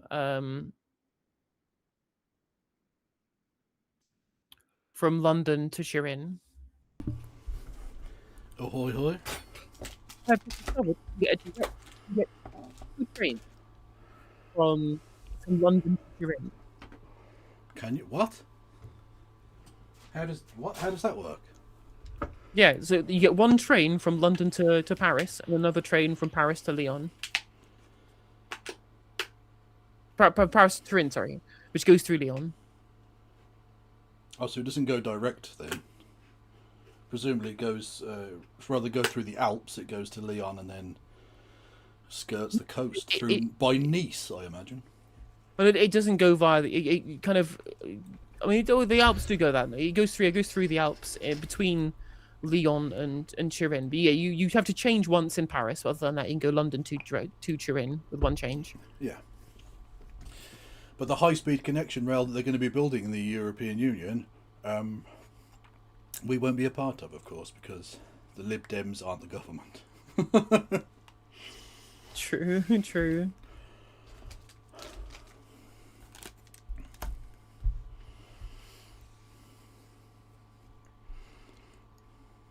Helena's going to Turin in a bit. In March, okay. yeah. Oh, okay. Is that for Magic-related purposes? It is, yeah. It's the regional championship is in Turin in March. I want to try and avoid flying. If I could try and avoid flying, it depends. I guess if I can get a cheap train, but I can't imagine getting from fucking which region? Paris to Turin. Which region? Europe. Oh, okay. Yeah, okay, Kev. Think, Kev. Think. She's going to be the African fucking thing. Yeah. Well, I think the European zone for Magic does technically include South Africa for some reason. What? Because all the rest of Africa just doesn't count. I'm not sure. Fuck you, Uganda. It's done by like time zone or some shit. I wonder if Israeli players are counted in the European Magic scene. Yeah, which means you should boycott. How many players will be attending Turin? I forget how big the one in Naples was. So like 1,000. I think it was 1,000 players played in Naples. No, there are only 2 nipples. I'm a grown-up adult. They let me vote in elections and everything. Yeah, in the Naples one where there were 1,000 players, I came 22nd, I think it was overall, which qualified me for Chicago. Oh, the halcyon days when you were allowed into America.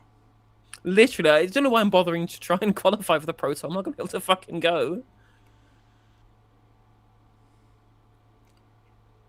I mean, to be fair, the Pro Tour that this qualify, if I top 32 in Turin and maybe top 36 in Turin, that will qualify me for a Pro Tour in Amsterdam, which is the only like top level Magic event, i.e. the Pro Tour or Worlds, which isn't in America. So lucked out in terms of which ones I've qualified for, I guess. Nice.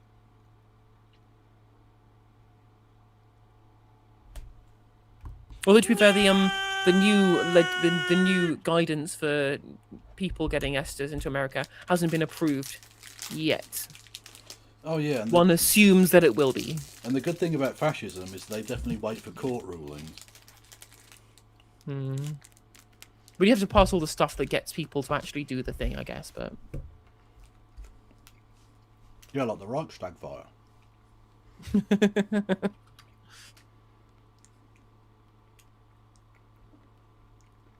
Why is anyone still watching this? Go to bed. Or go and take drugs and fuck. I don't know. Just, you know. Hang on, you can get the train from London to Lyon. It's only 70 quid if you book in advance. What the fuck? You can't get from one end of Britain to the other for that much. Right?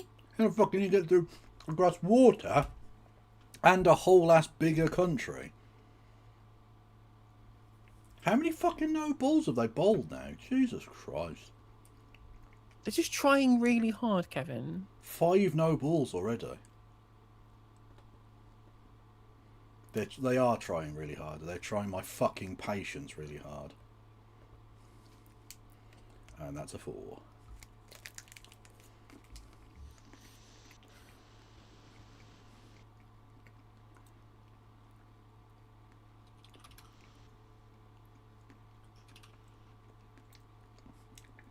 I am playing Yu-Gi-Oh! While praying for England's downfall. Tish tish.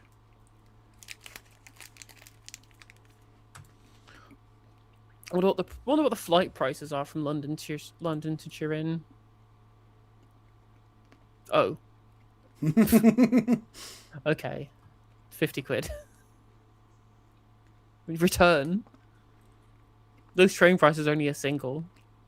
Fuck me. Why just make trains cheaper? I don't want to have to fly. Yeah.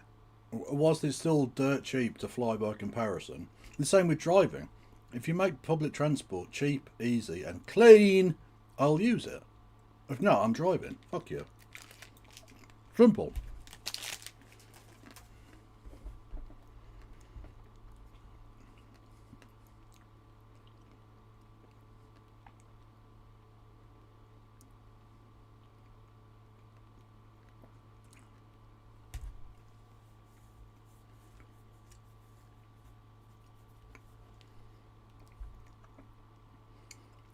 Oh, lovely shot. Seen a tweet that says women should stay pure until marriage, but men should gain experience. I'm like, oh, so you fucking each other then?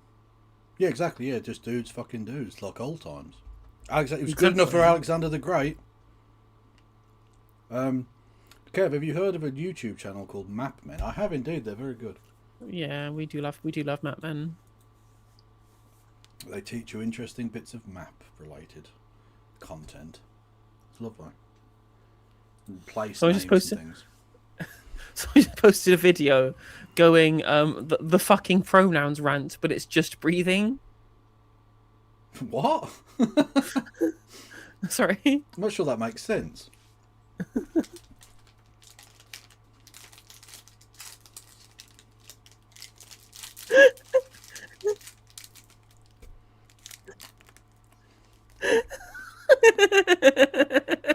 Let me link it to you in the DMs, Kev. Okay.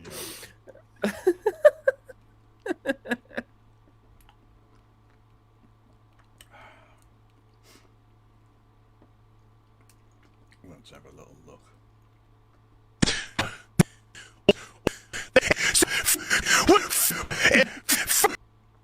What the fuck? That's psychotic. Okay.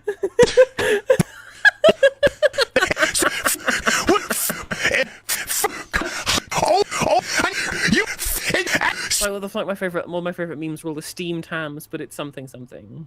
Yeah. Steamed hams, but it's steam, and they just replace every noun with steam. Steam from the steams we're having. Steam. Steam located to this steam. What steam, Jin? Upstate New Steam? Steamore, the house is on fire. Well, though it's not as good as the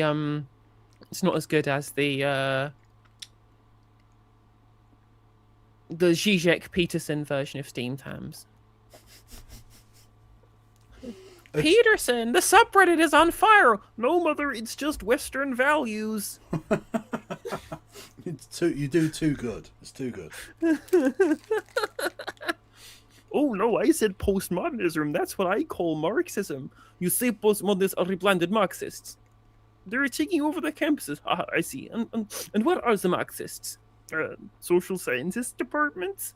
I see. But I have debated many politically correct college campus liberals and so on. But they are by no means Marxist or whatever. Oh no, I meant Jonathan Haidt. I see.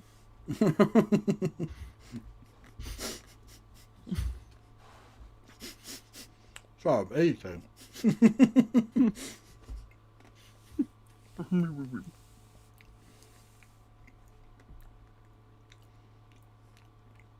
I remember the David Warner leave where he just leaves in and hits the back of his bat off of Stuart Broad. Love to see him. True, nearly happened again, yeah. Yeah.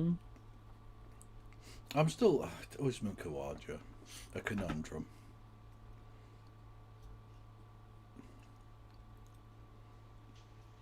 But he does annoy racists, so that's good. Just by existing as an Australian.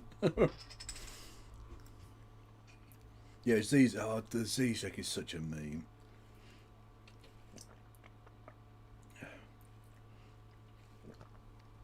It's rare you can be that clever and that funny as well. It's annoying. People are praising me for my Zizek impression in chat, which I'm glad, because I thought the Zizek impression was rubbish, whereas the Peterson one was good. But then the Peterson one is just Kermit the Frog, but it's funnier if it's just Kermit the Frog. He is just Kermit the Frog. Oh no, drop! Ah. That was really difficult. It was difficult. It was, but it was a drop. It was a drop, yeah. Yeah, slashed through. Well, I sort of through the cover, through the cordon, and Brook going to his left. Let's have a look. He does go quickly, so I'm not sure the slow mo will help him. It wasn't even that difficult. It gets both hands to it. You've got to, You gotta catch those. Yeah. Catches win matches. Yep. And he goes sort of with his hands the wrong way. You know that thing where you cup it like that, or like that. And yeah, you're in Australia, mate. It's fingers pointing up. Yeah. And he's sort of fucked that really. Question from chat: any good cricket-related drinking games? Yeah, there's one. You go to the cricket and then you drink. Yeah, you go to the cricket, and every time you want to drink, you drink, and then you get very drunk. Yeah. Or every time you want to take a drink, you lose, and the penalty for losing is taking a drink. Literally, you lose the game, so you have to drink. Yeah, I've lost the game. Oh fuck! I just lost the game. I mean, it's not an easy chance. It's not a sitter, but it's not. It does go quickly though. It's one of those ones where it goes so quickly that the slow mo isn't helping him. Also, I've just spotted a Villa bastard in the crowd, or a flag anyway. Hey, love to see it. I fucking don't. No, but they defeated Maccabi Tel Aviv. I don't. That can't count for something. I don't care. I mean, it's horrible. Have you ever seen a game of football where you wanted an asteroid to hit the stadium? Oh god, I'm going to get cancelled for anti-Semitism now. Oh, you want to kill all Jewish people with a comet? Did you like my Daniel Finkelstein there?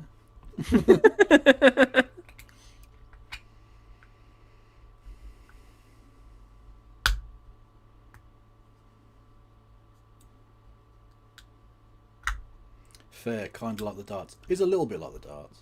Oh, did you see I forget, is it the Footy Bants account or whatever? The person who runs that went to the World Darts, and they've got those cards that they lay out, and you can write whatever you want on them, and put them in front of the camera and all of that. And it's usually like, oh, hello, mum, or something like that. They put, because they're lefties, they put start the boats. They tried to get right up and get it on the camera, and they got took off them by the security because the woke right can't take disagreements of opinion, can they? Cancel culture is real. It's just a joke, lads. It's just hurty words. Just like globalise the frittata. True. I would never say globalise the Intifada. It's illegal. Good thing is totally legal to say globalise the Intifada. It is now totally and 100% illegal to say I support Palestine action, which is why I would never say that. I'm only quoting this at you now, so you know to never say those words, I support Palestine action, because it's illegal and you'll go to jail for supporting a terrorist group, which I don't do. There's a public service announcement. Do not say those words. True. Or if you're in Australia, it is illegal to say that Steve Smith is a cheat. You will go to prison for hurting Michael Clark's feelings. which is more important than anything. Why are those dickheads on the top of that roof? Are they supposed to be there? They look official. They don't look like they're protesting or anything. So I don't know why they're on top of the roof. Just 5 blokes in purple overalls. Very weird. One of the weirder Fathers for Justice campaigns. Where do they go? Yeah, what happened to them? We need more Batmen. That is the plural. Batmen going onto the balcony at the fucking Buckingham Palace. No, they were horrible, actually. They were a shithouse group. But they were memes. Oh, look at these dickheads in Union Jack suits. Get fucked. Absolute fucking melters. Quite literally, in polyester in that weather, you are going to melt.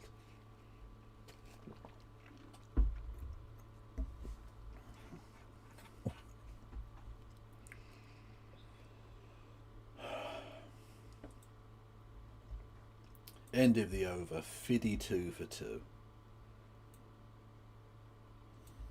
I don't like all this bollocks they do on the Australians thing, analysing the position. Like, I can see that you don't need to superimpose bones. I know where they are. Also, I like that all of the good commentators have been poached for TMS, and so that all of the other broadcasters have been left with the shit ones. And it's not unique to Sky News. The Australian broadcasters also have all the shit commentators too. Yeah. Like, the best Australian commentator is Jim Maxwell, and he's been poached by TMS for years. Yeah, he's been TMS for ages, yeah. Yeah, he's real good. And I love him because he's got that kind of, not just a kind of language style of talking, but he's got a sort of sarcastic approach to things. Where he doesn't take bullshit, like, no, there was a rank long hop, mate. No, that was rubbish. That's not quite as good as Jeffrey Boycott mocking Jackson Bird, which is real fucking funny. That was good. That was good.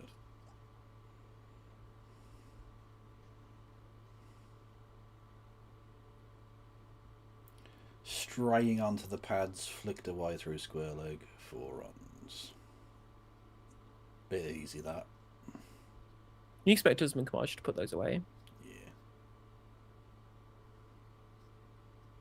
You got to feel sorry for Tong. He did have a chance put down. You just come into the team. Would have been a great start for him. It would have been.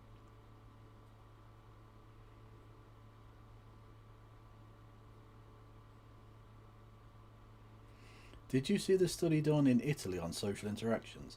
They had a pregnant woman get on a train and a person dressed as Batman, where Batman increased the amount of positive social interactions. Of course. Well, yeah, naturally, yeah. That's perfectly reasonable. Because pregnant women getting on is just annoying, because you're like, oh, God, I'm going to have to stand up now. Whereas with Batman, he might do some gadget shit. You never know.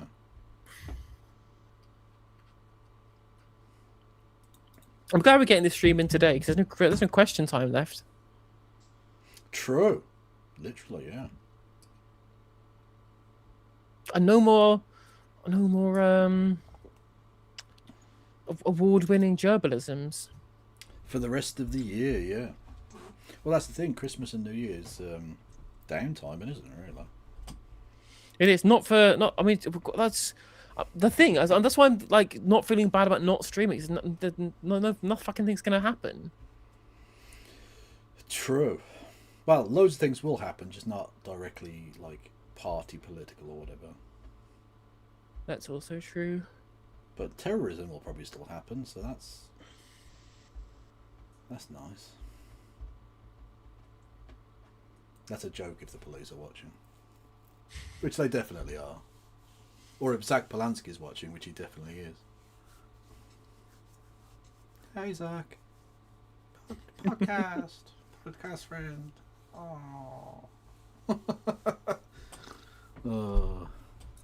1 a.m, Bants. I'm trying to see if maybe Trevor Phillips is on instead of Laura Koonsberg. But I can't find Sky News on the TV guide. A number of people after interview, the study, they said they didn't even notice Batman was on the train at all. What? It's just hypnotizing people, apparently. Hiding in plain sight. Oh yeah, inconspicuous, dressed as Batman.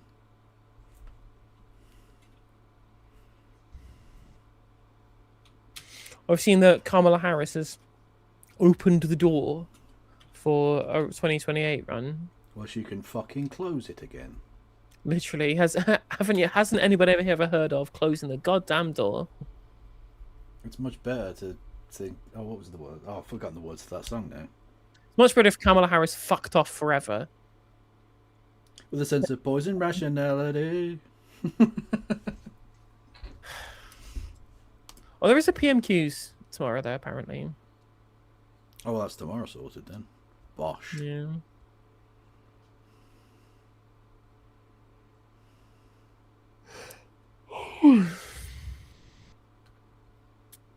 Who goes to the cricket to not watch the cricket? I know, right? It's weird. Well, the cricket's on. Like, it's lunch in fucking 25 minutes. Yeah. Can't you wait? I suppose they want to avoid the rush. True. That's a nice shot. Bit short, but still pulled away to square leg 4 runs.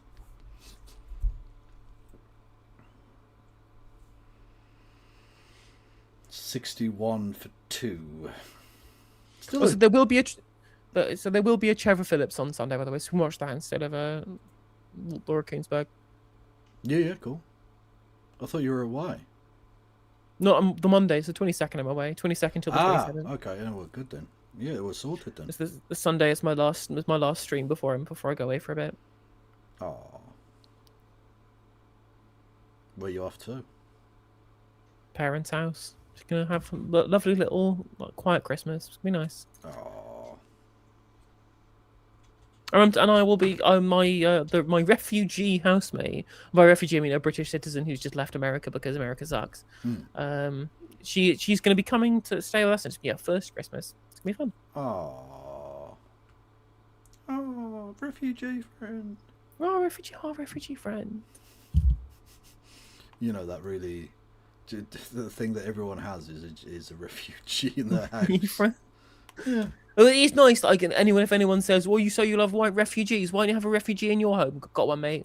Completed it, mate. Got one, mate. I've got the R pass. It's all good. Tell Kev the reason they didn't see Batman is because it's a psychological phenomenon, and if he is interested, he can look it up. Okay, I'll tell Kev that. The Batman phenomenon. It gets gothmatized. Opinions on Trevor Phillips, Kev. What do you think of him? Oh, he's a melter. Bellend, Islamophobe. It was head of the fucking EHRC, and yet doesn't seem to believe in equality. Always that's got to be out. Come on, raise your finger, you cunt. Oh, you don't scratch your ear, you bend. You can't do the neck scratch. You can't be doing that, lad. Did you see the I think the Australian Australian BBL umpire who literally started doing the Rudy Kurtzen finger and then scratches his nose? It's so good. And by BBL you don't mean Brazilian butt lift. No. It's going down, is it? Yeah, I think it's going down, leg. Oh, it's an inside edge. That also doesn't help. But still, should have still given it though, because that would have been... It would have been overturned, who cares? Good ball though. I love how they... Have you seen Kemi Badenoch's interview this morning about... Who's that? The Bondi Beach attack. I don't know who that is. Who's that person? Yeah. Be some politician anyway. She for some reason she did her interview about the Bondi Beach terror attack in racing overalls at Brands Hatch. Naturally.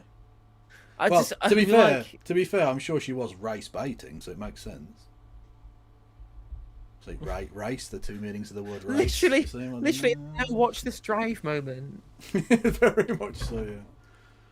No, to be fair, she was probably doing like a thing, I don't know, about British commerce or whatever at Brands Hatch. And then that happened, and she was like, "Oh, well, I'm going to have to give an interview at Brands Hatch now." Yeah, about Keir terrorist Starmer Keir Starmer is letting down the British motoring industry. Blah blah blah. Yeah, exactly. It'd be one of those things, and then oh shit, now I'm going to have to talk about terrorism in overalls. Yeah.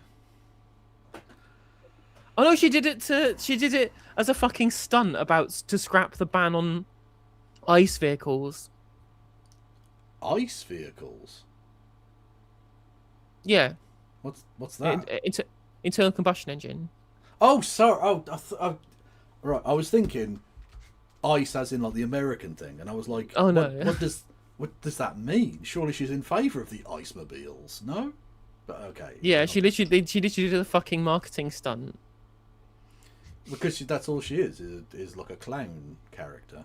Exactly. And it's funny, it's her in racing overalls in an F4 car at Brands Hatch in front of a thing that says Conservatives will scrap the ban on petrol and diesel cars. And the community note is the Conservatives are the one that brought in the law under Boris Johnson. Yeah, it's literally your policy, and no, you won't, because you're not going to be the government. So true. I mean, again, just liberal, like, you know, Comrade Boris Johnson coming through again. Comrade Johnson theory it never ends. And Comrade Truss killed the Queen. Literally. Killed the Tory party. Literally. So to the Tory car. The Tory car championship. True.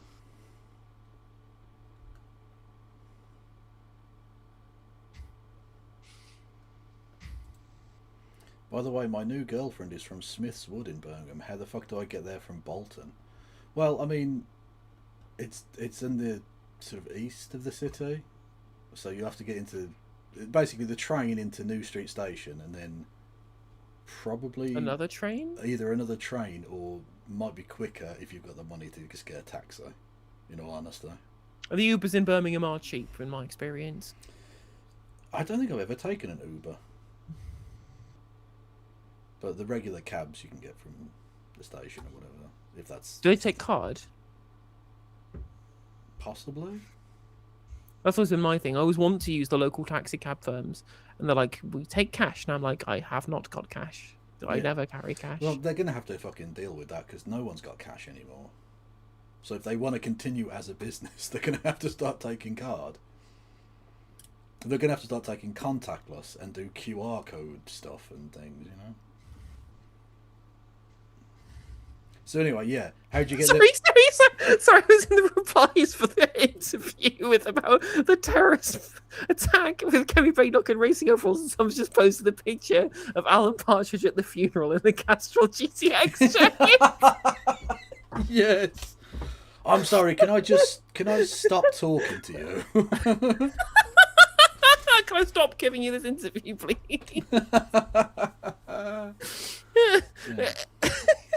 Sorry, what was that station called? New Street Station, Birmingham. But you don't need to worry, because literally it's the station you will arrive at. If you buy a ticket from Bolton, you will arrive at that station.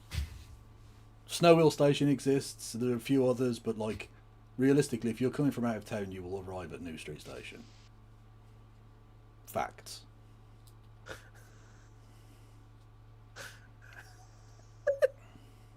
She's really funny to me. That is good. Well, she is Partridge-esque in a number of ways. She is. She just have real strong Partridge energy.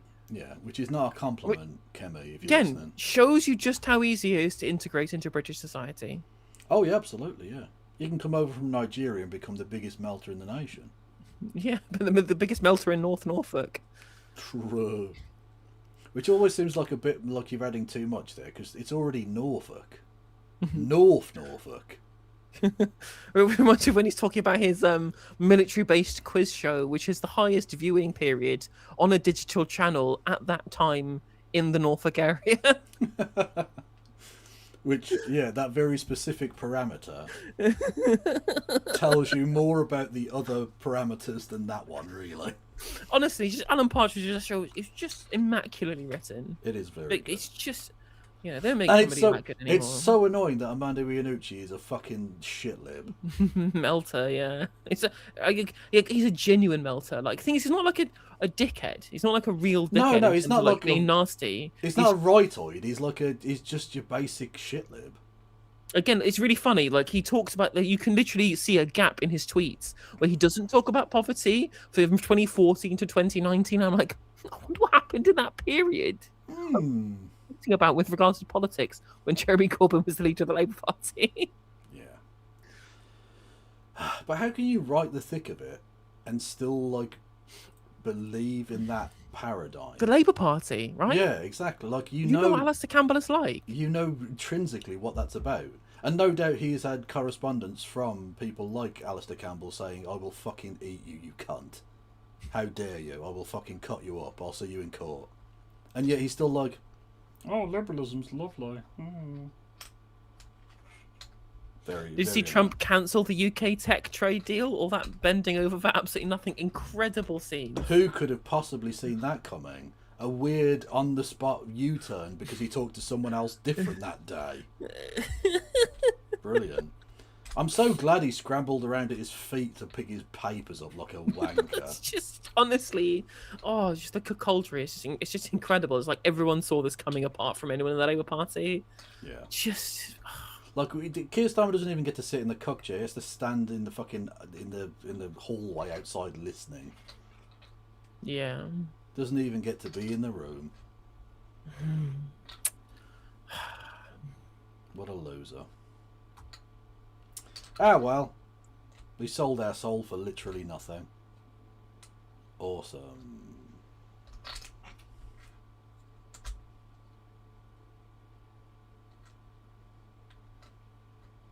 Well, the DA has withdrawn all statements made by Luigi Mangione during interrogation. He was not made aware he was being recorded, which violates Pennsylvania's two-party consent law.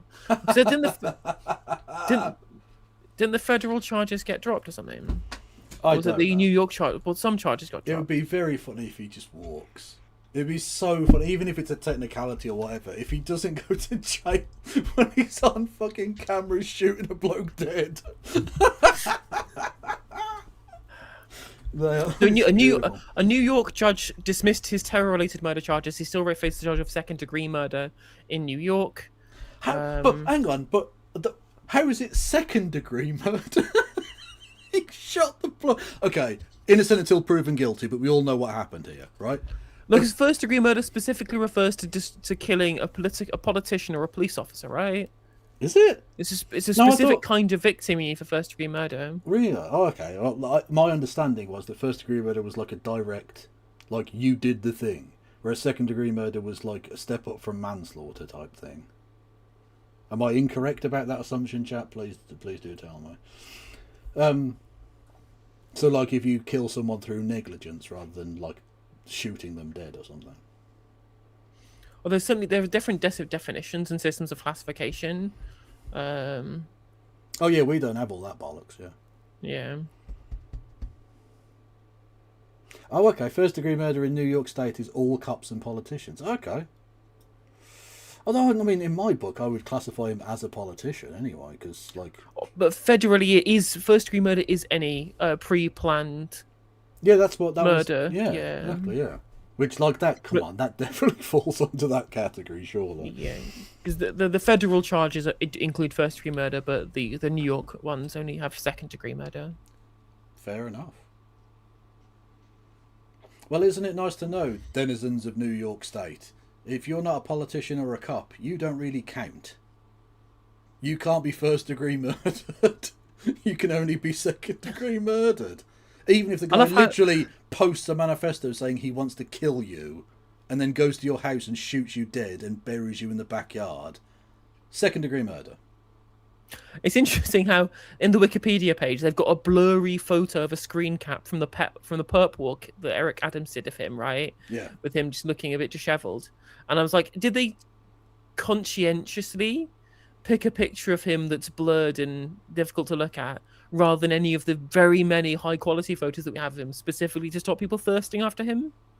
Possibly. But either way, in their haste to make an example and a martyr out of this disgusting reprobate upstart, this commoner who dared to deal with the new aristocracy in this way, they do appear to be completely bollocksing up the case, which is nice. I'm very much on board with that. Because of course he didn't do anything. Me and him were playing backgammon at the time. So I don't know why there's even a case against him. He's innocent, clearly.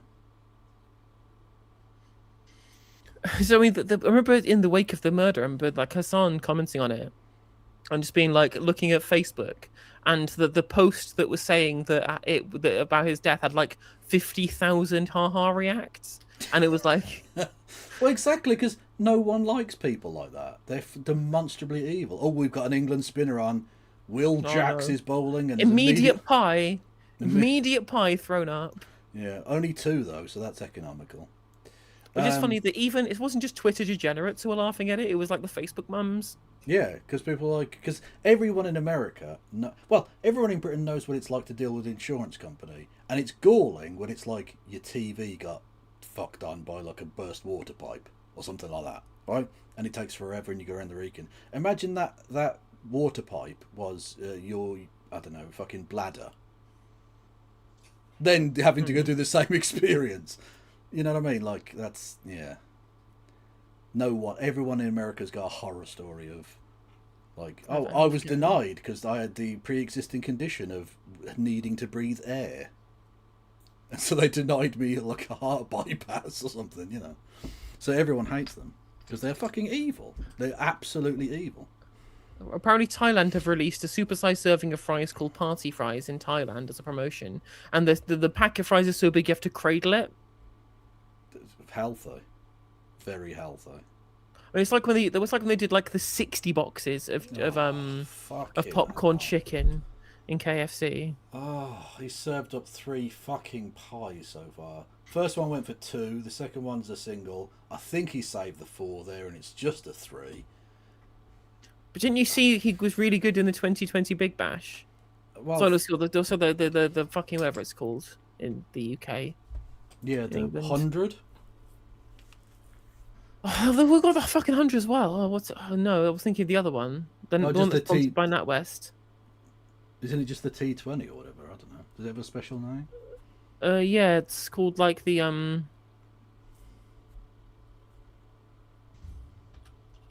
Anyone who gets out to Will Jacks needs to be dropped. The T20 Blast, that's the one. There we go, the Blast. Yeah,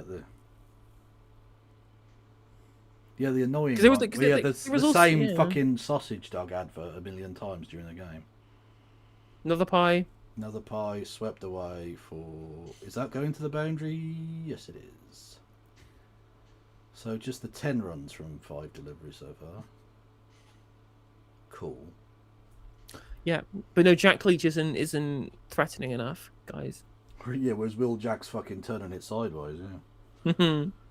It's like Prime Worn. Look at that. Just fucking stay at that.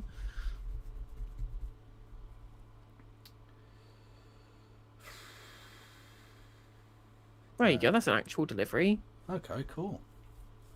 Well, he's only delivering 4 looseners and over, so that's cool. Like who is even a good spinner in England other than Jack Leach at this point? I'm not sure there really is one. Like the top spinner in county cricket is Simon Harmer, the South African. Oh god.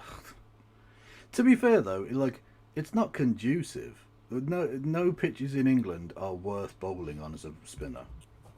So why would you bother? Taunton. Well, but even then it's usually pretty flat, so you're not going to get much out of it. No, it's true. But I mean, this Taunton literally they just deliberately make their pitches exactly the same every single time, which is like it tweaks a bit and is mostly flat, and they just pick a team with 3 spinners every single time. Yeah, and it works for them. They get enough draws and then win occasionally, and that's enough. Yeah. Fair enough. It's like people looking at like James Rue and going, "Oh, he's really good." I'm like, "No, he's just batting at Taunton." Yep.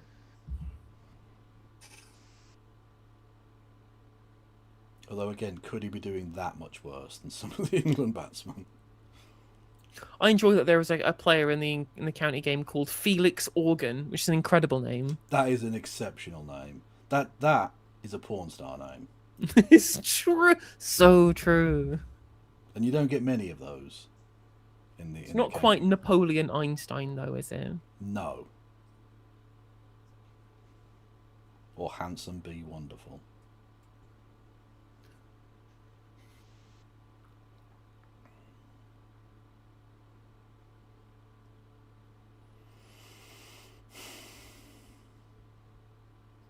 Here's a question, Kev. Here's a question. Go for it. Are you like me in that you hear people call people who aren't all-rounders all-rounders and it frustrates you? A little bit, yeah. Because it takes away from the speciality of a person actually being an all-rounder, yes. Whereas if you're a batsman who bowls a bit, you're not an all-rounder. Yeah, as far as I'm concerned, to be classified as an all-rounder, you have to be good enough at bowling and batting to have been picked upon for either of those disciplines for the team. Well, the old regardless of the other. The old adage was that your batting average had to be higher than your bowling average, which I think is a useful mark, although not necessarily always the case. But I'll give you like 5 either way. If your bowling average is slightly higher than your batting average, I'll still call you an all-rounder. I mean, you just have to average about basically like over 35 with the bat and like under 30 with the ball, I think, broadly. If you look at like Australian and English kind of standards of what you expect for someone who qualifies for the test team. Like, I think really for me, I think the only person who's ever really qualified as a true all-rounder in like the last couple of decades specifically has been Shakib Al Hassan. Yeah, because he would walk into the team either as a bowler or as a batsman. Now, are you counting wicket-keeper batsmen as all-rounders? No. Fair. Because again, so I'll just call them wicket-keeper batsmen, right? But like Ben Stokes is described as an all-rounder. He is not an all-rounder. If he was just bowling, he would not make it into the England team. No, I don't think so. Yeah. No. We've got an interruption in our stream, unfortunately. 1 second. Cameron Green also no. He would not make it in as just a bowler. No.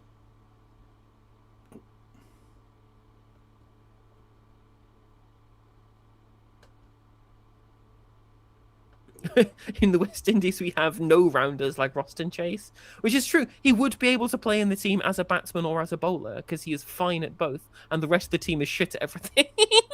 Yeah, that is true. And Roston Chase is legitimately one of the best players in the team, right? Yeah, but that's not saying a lot. What's his average at the moment in Test matches? His Test average is 24. And his batting, and his Test average of bowling is 46. So actually, maybe he couldn't qualify as both. Actually, he's just 46. He is just a batsman who bowls a bit. Exactly. Yeah, that's not an all-rounder. No. No, he's not. Is he? He's a no-rounder. So just shit at both. Yeah. He's the captain as well at them, right? Yeah, that is true. That's sort of He going is back the to Test captain. That's going back to the old school because they literally used to choose a captain to be a captain. It didn't matter if they batted or bowled; they were just there to be the captain. Well, yeah, like Douglas Jardine only ever got picked because he was a great captain. Yeah, and a posh lad. No, well, yes, true. They weren't choosing working class captains. And actually, interestingly, the West Indies up until the 50s had to have a white captain. Really, I didn't know that. Yeah, the last decade of that rule basically was 10 good black players and then the white guy who was captain. Yeah. God, it's the only other fucking all-rounder of note recently is Michael Bracewell. Because there are no good spinners in New Zealand. He probably could just qualify as a spinner. What's his record? Michael Bracewell? Am I mixing him up with Doug Bracewell? You are mixing it with Doug Bracewell. Doug Bracewell was the bowler who was rubbish. Yeah. Michael Bracewell is he's related to all the other Bracewells, right? The six Bracewells that have played cricket for New Zealand. The New Zealand Chapels, yeah. Oh, his batting isn't good enough, I don't think, actually. His Test average is only 20, but he's not played many Tests. But his first class average is only 32, which isn't good enough either. That's reasonable. I think if you're getting in as a bowler and you can average 32. Well, the irony is that his first class average with the ball is 42. But then again, you're bowling on New Zealand wickets as a spinner, yeah. As a spinner, so you don't really get many wickets anyway. Like, What does who was the New Zealand spinner who got 9 wickets in an innings recently? Recently? Oh God, I don't know. Ish Something Patel. It wasn't Ish Sodhi, no. It was a slow left armer. I don't know.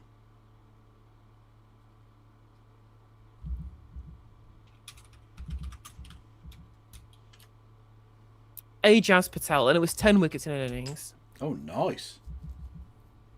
Yeah, Ajaz Patel as a spinner in New Zealand first class averaged 33, so you can actually get a good average as a frontline spinner. So yeah, no, I don't think that makes Michael Bracewell an all-rounder.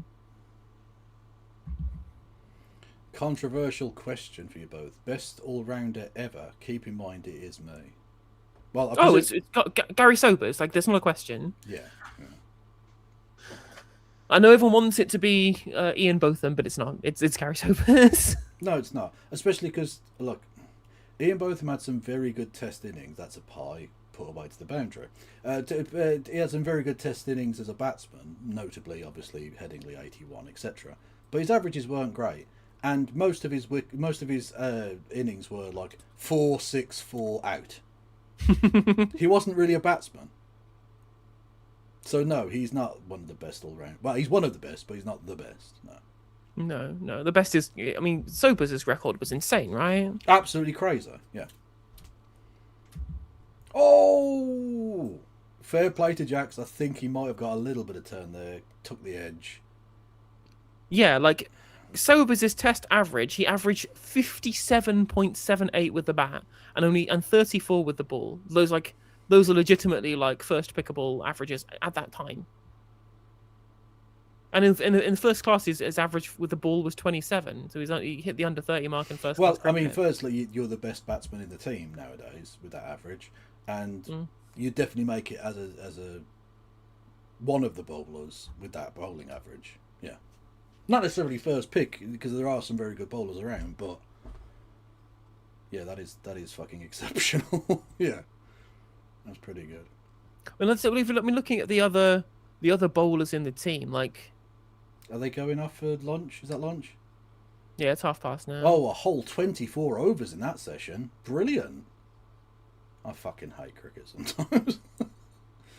Jack Leach, not Jack Leach. Will Jacks's 2 overs went for 17. Ooh. Spicy. Although, to be fair, that last ball did grip a little bit, I think, and took the edge, and it dropped short of first slip. But still, it was a legitimate edge. Give him that. Anyway.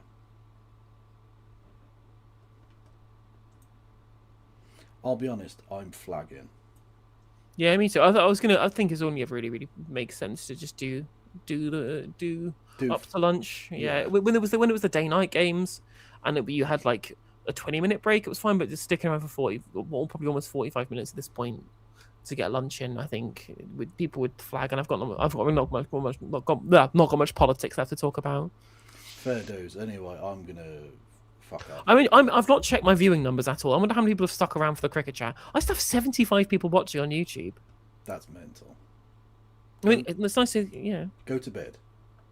Stop watching this immediately. It's also that there are either 75 cricket viewers in my chat, or 75 people who enjoy my content enough that they're just happy to hear me talk and stuff. Well, I like to think that anyone watching this on my end has fallen asleep and just left me on. I'm speaking to nobody because they're all snoring. Anyway. Right, I'm going to send YouTube viewers over into President Sunday. Twitch viewers, I'll send you one to Straighterade, I think. Fair dues. I'm going to go left of the box on YamTubes. Fuck this double raid nonsense tonight. And on YouTube, on Twitch, I'm going to go Rachel Gilmore. Rachel Gilmore, actually. I will go to Rachel Gilmore. Rachel Gilmore is great, and I do enjoy Straighterade, but Rachel Gilmore is more serious, I think. Yeah. Well, although to be fair, they've just been overdosed with seriousness from our chat about getting a train to Milan, or whatever nonsense we've been gibbering on about for 2 hours. Yeah. Everyone go and follow Kevin Logan. That's KFLogan1875 on Twitch and Ploppy11 over on the YouTubes. Everyone go and follow No Justice MTG, otherwise I will strike hellfire down upon you in Minecraft. Absolutely, that is what you deserve, really, if you don't follow me. It's the hell being struck down on you, specifically within the video game Minecraft. And of course, Free Palestine. I also sign up at patreon.com/NoJusticeMTG. I would like Patreon income, please. Free Palestine. Free Palestine. Goodbye, everyone. Bye-bye.